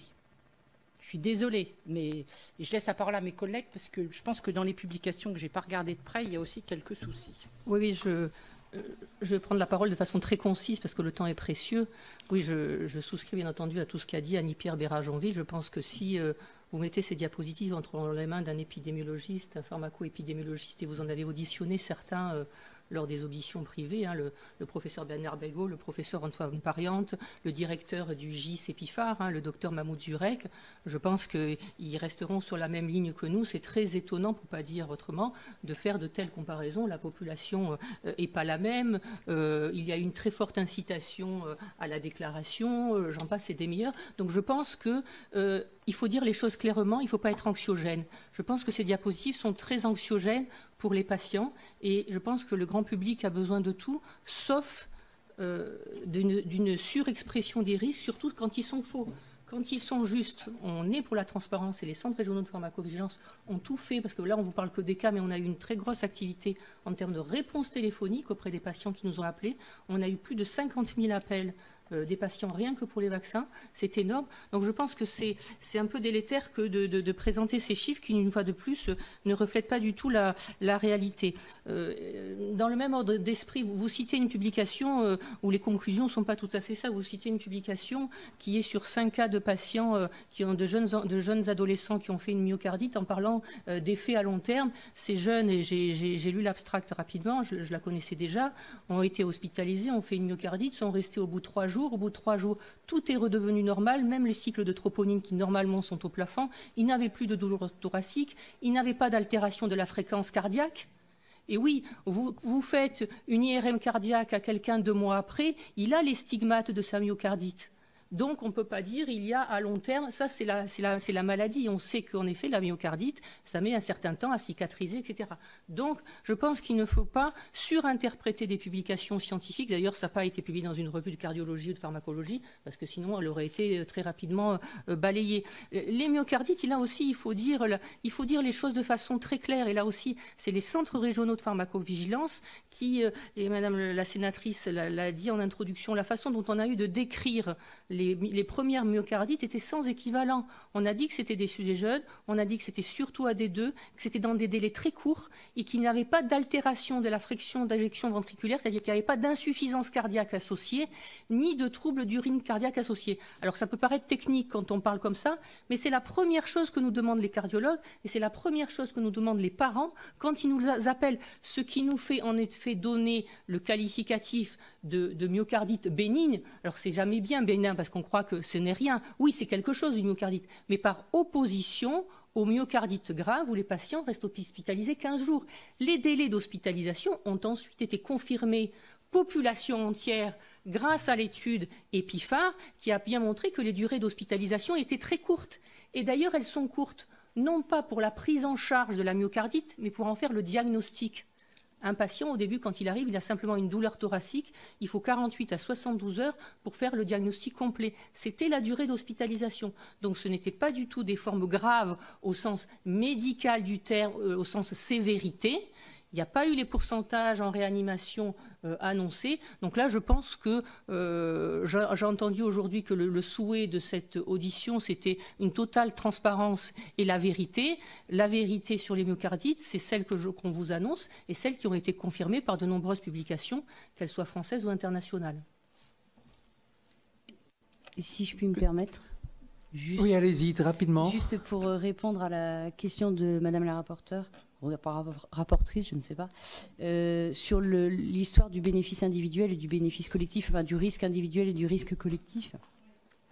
On peut l'illustrer tout à fait avec le cas de M. Humlil, l'enfant pour lequel il a donné une expertise sur sa cécité avec un bilan étiologique négatif. Effectivement, à titre individuel, on ne pourra pas exclure que le vaccin ait eu un lien, enfin, ait pu provoquer ou ait pu participer à cette cécité, sachant que c'est la réponse que vous avez eue, si j'ai bien compris, du centre de pharmacovigilance. Pour autant, ça ne veut pas dire qu'au niveau collectif, il y a un signal. Et ce signal, nous, on l'a regardé au niveau de Moderna, on a regardé les cas de cécité, puisqu'on avait eu un cas pareil qui, à titre individuel, était marquant. Le patient avait un bilan étiologique négatif, avait présenté une cécité transitoire, a représenté une cécité transitoire à la deuxième vaccination. Donc, c'était un argument fort pour s'interroger. Et quand on a regardé les cas de cécité transitoire qu'on avait avec Moderna, donc on avait 78 cas, 45 qui étaient des troubles visuels qui apparaissaient dans un contexte de réacto, c'est-à-dire dans les 24-48 heures qui suivaient la vaccination, associés avec de la fièvre, des migraines, des céphalées, sur lesquels on n'était pas très inquiet. Et puis le reste des cas qui étaient donc des authentiques altérations de la vision, alors perte de vue, mais transitoires, pour lesquels effectivement on ne peut pas écarter, avec le bémol que pour tous ces cas-là, il y avait pour beaucoup des facteurs de risque associés, c'est-à-dire des conditions qui pouvaient aussi favoriser la survenue de ces cécités et donc qui ne nous permettaient pas de faire le lien avec le vaccin. Donc c'est des cas, c'est des observations qu'on continue de suivre, pour lesquelles on ne peut pas faire le lien en l'état de ce dont on dispose, parce qu'on a très peu de cas. Et à part le cas dont je vous ai parlé avec la réintroduction positive, tous les autres, c'est des cas où il y a d'autres facteurs qui peuvent intervenir et qui ne nous permettent pas avec certitude de dire, tiens, il y a vraiment quelque chose qui se passe avec le vaccin. Est-ce que sur ce sujet-là, qui est quand même un sujet grave, on peut considérer que voilà, ça fait vraiment partie des sujets graves, est-ce qu'une enquête de pharmacoépidémiologie a été diligentée par le GIS Epifar, comme elle a pu le faire, par exemple, comme le GIS a pu le faire pour les myocardites et les péricardites? Alors ça, c'est pas nous qui pouvons répondre, puisque c'est à l'agence que c'est décidé. Mais c'est une question. Parce qu'en fait, c'est un process qu'on n'arrive pas non plus tout à fait à saisir complètement. Sur le sujet, et merci beaucoup de me donner la parole, parce que je souhaitais en effet intervenir sur la complémentarité entre la pharmacovigilance et la pharmacoépidémiologie. Donc en effet, les études de pharmacoépidémiologie qui sont menées, c'est un programme, et c'est un programme qui est évolutif. Au départ, en effet, il y a évidemment à la fois la partie efficacité, la partie sécurité, et notamment également sur des sujets, par exemple comme les maladies auto-immunes, où en effet, on le sait, avec les vaccins, il peut y avoir un sujet sur l'apparition de maladies auto-immunes, et donc dans le programme, il y a le suivi notamment des maladies auto-immunes. Et puis le programme du GIS Epifar sur la surveillance s'adapte en fonction des données qui remontent de la pharmacovigilance. Très clairement, comme on a eu avec les myocardites, sur ce sujet-là, en effet, et on voit en effet en fonction, si on a aussi un certain nombre de sujets qui remontent, évidemment ça pourrait être suivi par le GIS Epifar, et donc ça s'adapte au fur et à mesure, typiquement aussi sur les thromboses atypiques, et donc ça s'adapte au fur et à mesure, en effet, notamment sur le suivi à long terme, parce que ça a été une des questions. Nous avons évidemment le suivi à long terme avec les déclarations, en effet, d'effets indésirables, mais on le sait, plus on s'éloigne de la prise du médicament ou de la vaccination, plus la déclaration est compliquée. Et donc là, en effet, et ce processus évolue en fonction.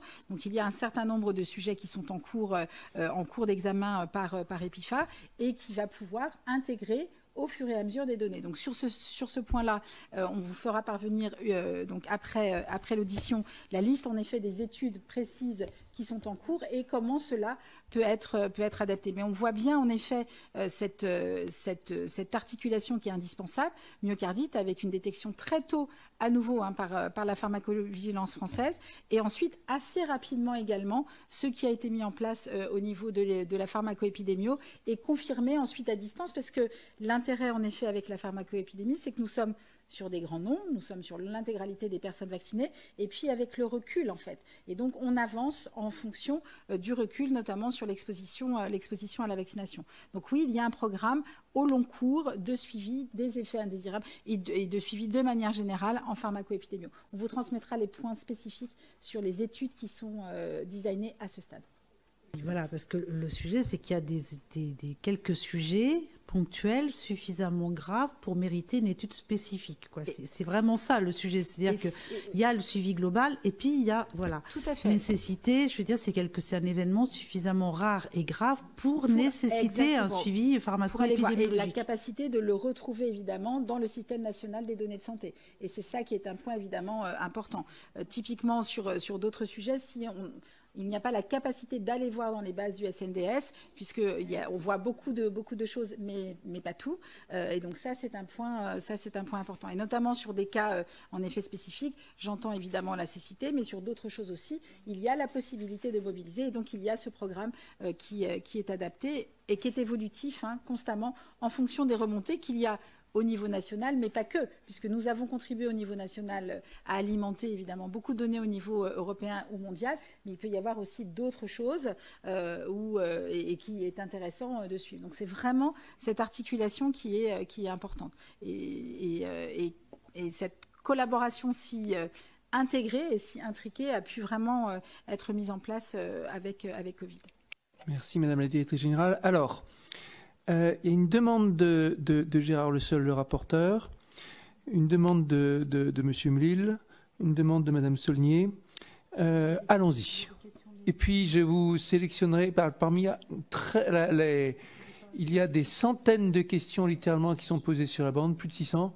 Voilà, certaines sont plus ou moins des questions. Je vous en proposerai 2 tout particulièrement. Un certain nombre seront transmises par écrit aux intervenants. Dans les délais, nous ne pouvons pas faire bien davantage. Alors, dans l'ordre, Gérard Le Seul.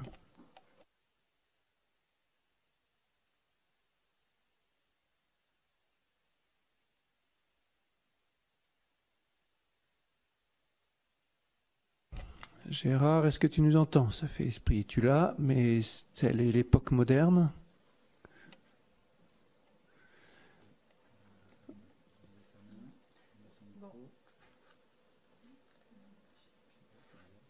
Oui, il a baissé la main, non.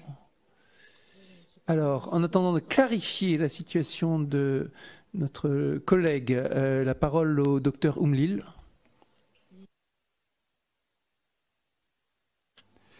Donc, je suis absolument d'accord sur le fait que l'évaluation d'un médicament se fait tant à l'échelon collectif qu'à l'échelon individuel. Qu'on peut avoir un médicament qui ne démontre pas d'intérêt pour la population générale et qui peut avoir un intérêt particulier chez une petite partie de la population. L'exemple type, c'est le thalidomide, qui, après avoir été supprimé pour les malformations qu'il avait entraînées, il est prescrit, il est revenu, avec une surveillance stricte. Et donc là, on peut être d'accord. L'inverse est vrai aussi. C'est-à-dire, et le problème, c'est que dans le cas de cette vaccination générale, c'est que les contre-indications, le médecin ne peut plus évaluer en fonction de l'état du patient et en fonction de ses critères de risque propres qui peuvent déclencher des effets indésirables, imprévisibles notamment. Donc on a une liste administrative établie par l'exécutif, générale et absolue, et le médecin, moi j'ai plein de cas de myocardite, d'AVC, dont une question posée au centre pharmacovigilance avec lequel je travaille territorialement, compétent. On a eu un cas, même le centre pharmacovigilance ne savait pas répondre, il n'avait pas la boule de cristal non plus, un AVC après la première injection. Et le patient, le médecin qui suivait ce patient, il me pose la question, est-ce que je peux faire la deuxième? Et moi, j'en sais rien. Je pose la question au centre pharmacovigilance, il ne savait pas, il ne pouvait pas savoir. Et puis, le centre pharmacovigilance m'a répondu, il faut que le patient discute avec le médecin. Mais discuter de quoi? Ensuite, pour l'information, je vous rappelle les critères juridiques de l'information. Ce n'est pas moi qui les ai définis. Je vous cite, donc je vous invite, Monsieur le Président, à aller consulter l'article R412735 et l'article L1111-2. L'information, les critères, les caractères de l'information concernant les risques. Que dit l'article L1111-2? il faut, lors d'un entretien individuel, et non pas sur des documents publiés sur des sites auxquels le patient ne sait pas comment aller faire pour les trouver, parce qu'effectivement l'information peut être disponible, mais le problème c'est au moment de la prescription.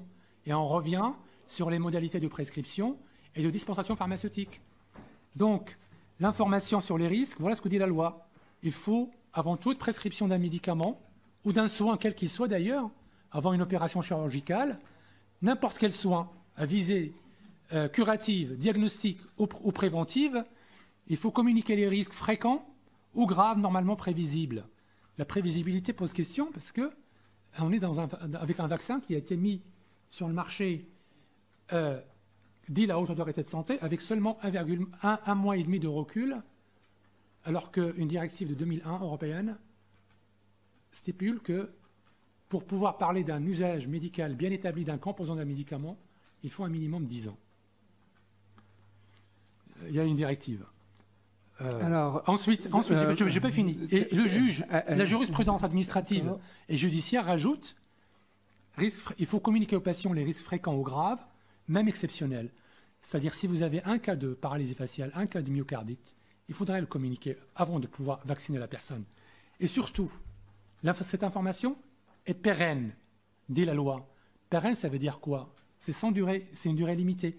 Illimitée. Ça veut dire que si la personne a été vaccinée et qu'a posteriori, des effets indésirables nouveaux ont été repérés et reconnus par les autorités, il faudrait rappeler toutes ces personnes et leur porter à leur connaissance ces risques d'effets indésirables pour anticiper justement la réalisation du risque. Et ça, est-ce que ça a été fait aussi? Ça, c'est la loi.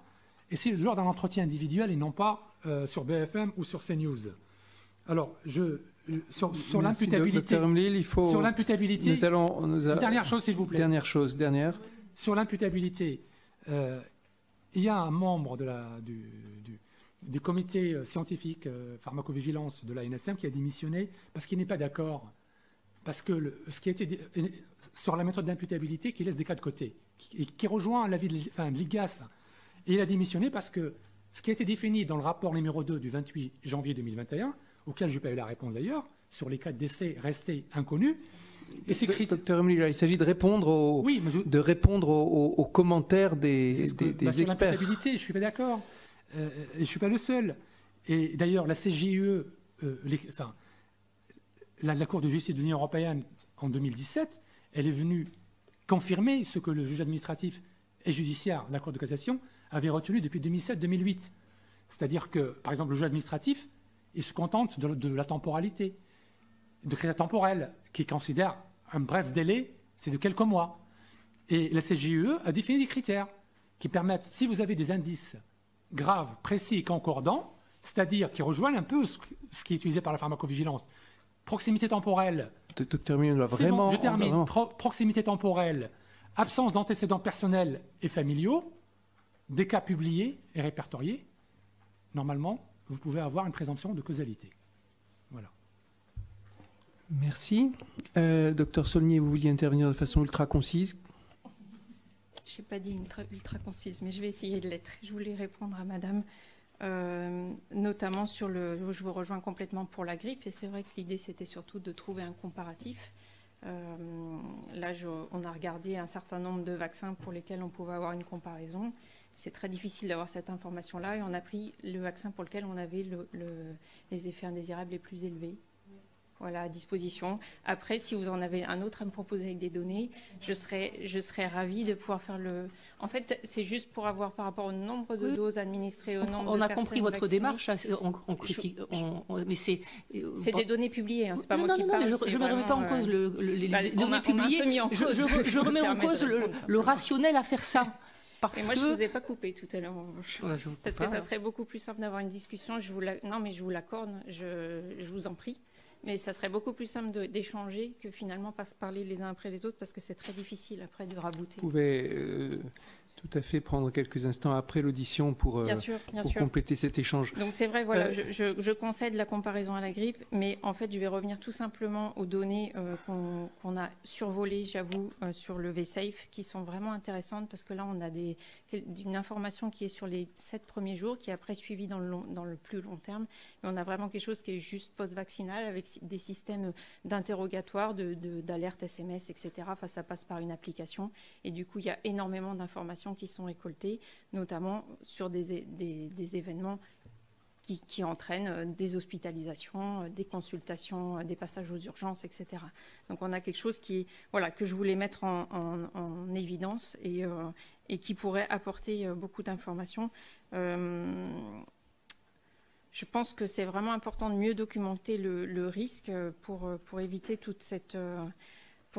la perte de confiance, en fait. Donc moi, c'est mon seul objectif et c'en est pas un autre.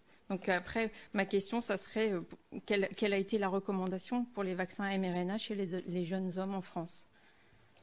Merci, docteur Saulnier. Je vais, en mode blitz, comme on dit, retranscrire également la question transmise en direct par Gérard Le Seul, ainsi que 2 questions qui nous ont semblé particulièrement intéressantes parmi les questions posées par le public. Je vous les soumets en mode blitz, puis je vous permettrai une dernière expression à vous, Madame la Directrice Générale, Madame la Présidente là-dessus, et je dirai juste quelques phrases de conclusion. Question de Gérard Le Seul. Je souhaitais demander s'il ne serait pas possible de faciliter les déclarations directes des patients à la pharmacovigilance. J'ajoute une question ici qui concerne aussi la pharmacovigilance, qui est transmise par l'auditoire. Pourquoi ne pas faire une recherche en pharmacovigilance active, étant donné que les remontées passives sont très fortement sous-estimées? Et j'ajoute une autre question. Comment se fait-il, également transmise par l'auditoire, que les médecins généralistes soient à peine au courant des rapports de pharmacovigilance du vaccin? Dernière question de ma part, sur laquelle je n'ai pas le sentiment d'avoir vraiment eu une réponse, c'est la question des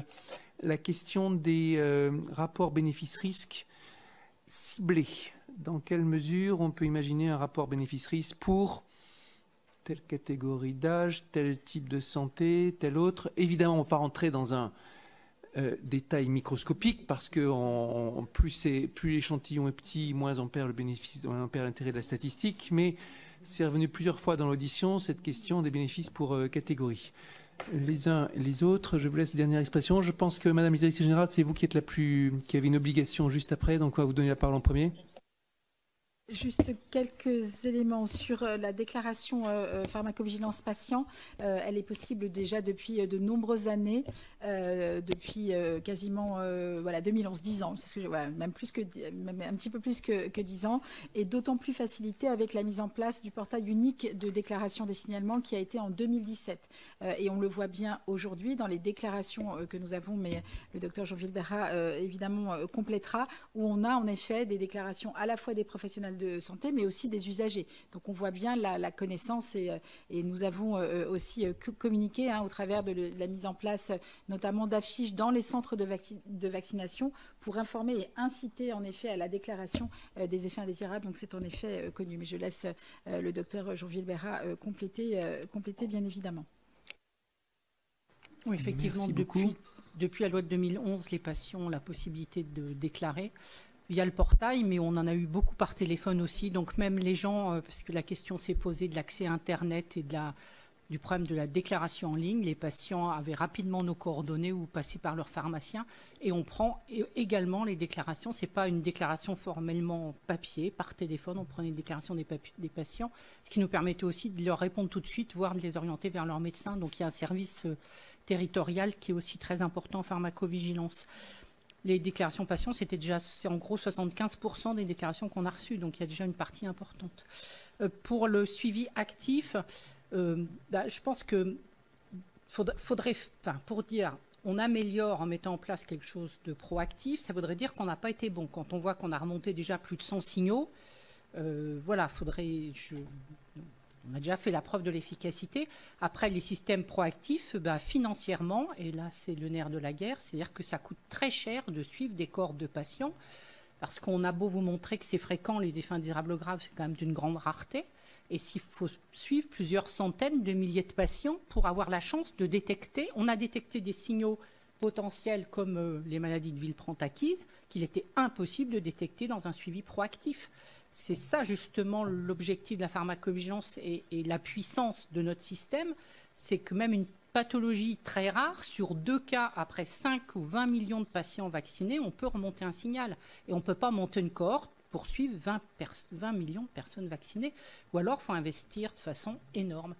Donc, l'argent est en nerf de la guerre. Les centres de pharmacovigilance ayant déjà du mal à fonctionner, on a eu des subventions supplémentaires pour prendre en charge le suivi, mais on sait qu'après le vaccin, on ne reviendra pas à l'état basal et on aura des gros problèmes de financement. Je pense qu'avant d'aller financer des suivis proactifs, il faut déjà consolider ce qui existe. Ça me paraît le plus important et qui a fait la preuve de son efficacité.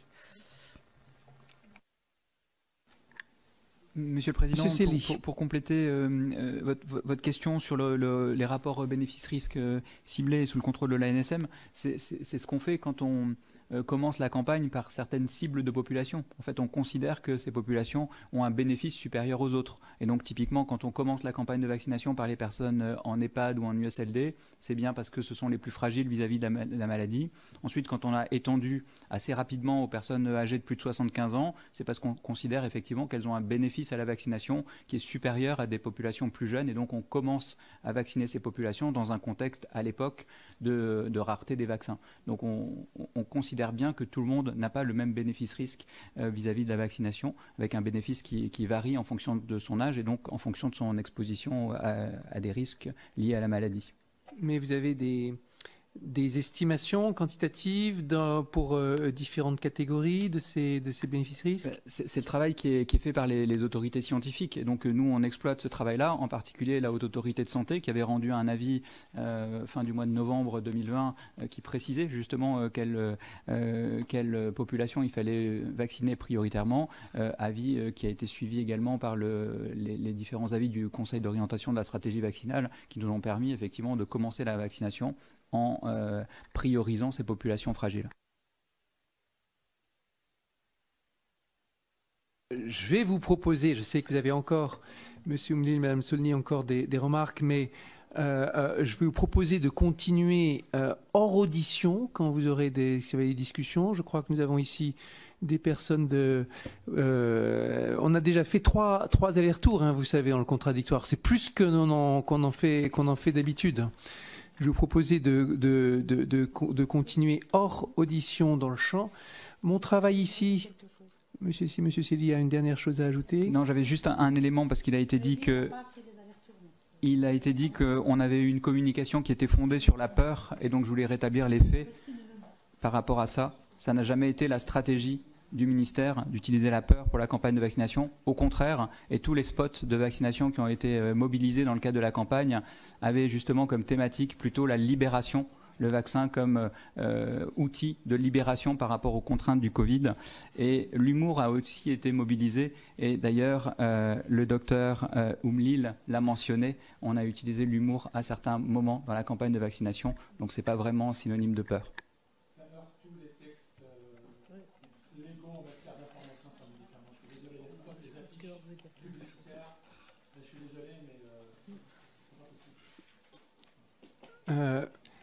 Madame Saulnier, devant votre insistance, vous avez droit à vraiment une... C'est le bénéfice du fait que vous aviez été ultra concise dans votre première intervention. Et je vais continuer à être ultra concise. Je voulais juste rajouter que le système le dispositif actif en fait et la proactivité à aller chercher de l'information montrent quand même des signaux beaucoup plus élevés que ceux qu'on a pu voir avec les systèmes passifs. Donc c'est vrai que ça c'est pour compléter votre remarque de tout à l'heure. Et ce qui me semble important aussi pour compléter, c'est que ça apporterait en fait la dimension de représentativité, c'est-à-dire qu'on pourrait arriver comme par exemple avec le réseau Sentinelle, avoir quelque chose de représentatif sur la population et sur la France et avoir une remontée qui soit plus réaliste en fait et non pas limitée à quelques personnes qui vont déclarer pour telle et telle raison ou quelques soignants qui vont déclarer. Voilà, c'est les deux choses que je voulais rajouter. Je vous remercie. Merci, Madame Saulnier. Un mot, Madame Jonville-Berra? Non, je pense qu'on a la représentativité, le réseau des 31 centres couvrant l'ensemble du territoire français et les territoires ultramarins. Et l'autre chose, c'est que certes, en proactif, vous avez peut-être plus de volume, mais les signaux faibles, vous ne les détectez pas, ce qu'on détecte nous sur le terrain. Si je peux juste compléter, par le JCPIFAR, on a confirmation du risque population entière, puisqu'on a la chance d'avoir en France le SNDS, qui couvre l'ensemble de la population, indépendamment du statut médico-économique, contrairement à des pays américains ou autres. Donc ça, c'est une pépite. On a les deux outils, et l'exemple des myocardites en est un exemple parfait. Alors, il faudra expliquer juste la disparité des données, simplement. Myocardites ? En fait. La disparité des données. Oui, c'est-à-dire pourquoi on a des niveaux d'hospitalisation différents quand on a un système de recueil actif et un système de recueil passif. C'est des événements, madame. C'est des événements. Peut-être, mais quand on est en proactif, c'est là qu'il y a toute la différence. C'est là toute la différence. Nous aussi, on a eu des cas d'hospitalisation. Les patients ont une douleur thoracique, il va aux urgences, il a un bilan, c'est négatif. Ça veut dire aussi que les bases de données ne sont pas satisfaisante actuellement. Tout ce qui est hospitalier, oui, madame, le SNDS, Mahmoud Durek a dû sans doute l'expliquer lors de son audition, le SNDS intègre dans sa partie les données PMSI d'hospitalisation qui sont exhaustives en France. On comprend. Il n'est pas hospitalier, on ne le voit pas. On comprend en vous écoutant que selon que c'est une vigilance active ou une vigilance passive, ce ne sont pas les mêmes mécanismes, les mêmes remontées, et chaque méthode a ses avantages et ses inconvénients. On a aussi entendu que ça coûte cher d'avoir de la précision en la matière coûte cher. Et on a entendu aussi, on se rappelle ce qui a été dit dans l'une des interventions, que c'est en tous les cas le dispositif le plus exigeant qui a jamais été mis en œuvre pour une épidémie. Précision, c'est s'inscrit dans une dimension européenne et mondiale. C'est-à-dire on a également tous les effets indésirables, pas uniquement français. On a la littérature scientifique, on n'est pas que sur des cas français. Là c'est ce qu'on a mis en avant aujourd'hui parce que c'était le sujet, mais il y a aussi tous les cas européens, tous les cas mondiaux dans des autres systèmes de vigilance des pays. Donc ce serait quand même assez étonnant que chaque pays ayant mis en place ces différents systèmes, parce que chaque pays a son système sanitaire spécifique, son organisation de la pharmacovigilance spécifique, qu'il y ait quelque chose qu'on n'ait pas vu. Ce serait très très très étonnant. Enfin, moi, je ne peux pas le concevoir avec la force que tous les pays ont mis, comme jamais ils l'ont mis, sur la surveillance d'un vaccin qui a été aussi disséminé de par le monde. Vous voyez ce que je veux dire? S'il n'y avait eu qu'une administration d'un médicament en France, je veux bien qu'on se pose la question du proactif, enfin, etc. Mais c'est un vaccin qui a été donné à des milliards de patients. Je me dois de donner un signal de clôture, sauf si vous voulez ajouter quelque chose. Non. Je me dois de clore cette audition. Mon travail ici a été de bien vérifier que les questions puissent être posées, que autant que possible les rapporteurs, les rapportrices puissent avoir des réponses à leurs questions. Dans certains cas, il nous manque des précisions. Vous pouvez faire confiance aux rapporteurs pour réinterroger par écrit les uns et les autres. Les échanges entre les personnes que nous avons interrogées peuvent continuer par écrit en dehors de l'audition, bien sûr. J'ajoute, parce que c'est une question qui est revenue très fréquemment dans les remarques, que tous les liens d'intérêt seront demandés et présentés. Cela revient régulièrement. Et ce qu'on a pu constater aussi, c'est que dans bien des cas, sur des questions de communication, sur des questions de politique, ce n'était pas tant une question scientifique et technique qui était posée qu'une question de politique, de présentation, d'efficacité. Mais ce sont des débats que nous avons eu aussi de façon assez vive, je vous le rappelle, en tant que politique. Quand en hémicycle, nous avons débattu de sujets tels que passe vaccinal, au sein de l'OPEX, il y en a qui ont voté pour, il y en a qui ont voté contre, il y en a qui se sont abstenus, et on était bien sur des sujets qui étaient est-ce que c'est efficace, est-ce qu'on privilégie la coercition sur le consentement, etc., etc. Donc sont des sujets essentiels, mais ils ont aussi été abordés dans un cadre politique. Ici, sur les questions scientifiques et techniques, nous avons pu déjà les rapporteurs ont pu avoir des éclairages sur certaines des questions qu'ils ont posées, sur la question des autorisations de mise sur le marché, la façon de tenir en compte l'évolution des statistiques et le fait que la population n'est plus naïve et de moins en moins naïve au fur et à mesure qu'on avance. Les questions de balance bénéfice-risque, on reviendra sur ce qui a été dit récemment par M. Célis sur la question de l'affinage. Sur la pharmacovigilance, il y a d'abord le rôle de l'EMA est à affiner. On reste sur notre faim par rapport à la question des retards menstruels. Et on a bien compris que le dossier a été fermé malgré des signaux d'alerte qui avaient été importants, puis réouvert. Donc là, on s'est dit, en vous écoutant, je me disais qu'on aurait gagné à avoir les mains autour de la table. Et évidemment, il nous faudra les interroger pour avoir des explications. On a bien compris aussi que la question de la pharmacovigilance, la question de l'imputabilité qui est très délicate, et puis la question individuelle, la question statistique, demandent quelque chose de rigoureux et qu'il n'y a pas de solution parfaite, magique. Évidemment, on a aussi bien noté que dans certains cas, ça a été rappelé, la transparence s'est faite dès que des signaux sont apparus et dans certains cas, ça a conduit à des abandons de certains vaccins de façon assez spectaculaire. Le fait précisément que la transmission a été faite en transparence, ça a été un ravage pour AstraZeneca. Nous allons... un dernier mot. J'ai été... je trouve important qu'on ait réussi à faire, malgré la sensibilité du sujet, des échanges en plusieurs allers-retours et avec, dans certains cas, des réponses qui ont bien été apportées. Je veux croire que nous avons pu progresser dans le cadre de l'échange. Monsieur Oumlil a commencé son audition en disant qu'il aurait été profitable d'avoir une audition contradictoire plus tôt. Ça fait partie des marques de fabrique de l'OPEX que de toujours chercher à organiser le contradictoire. Est-ce que ce que nous avons bien tenté de faire aujourd'hui?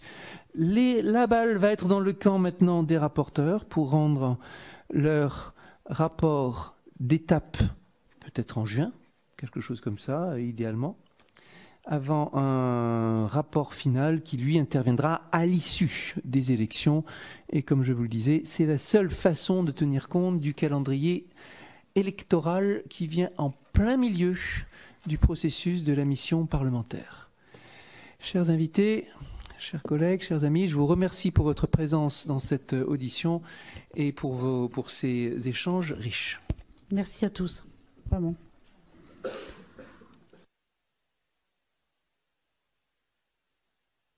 Merci, au revoir.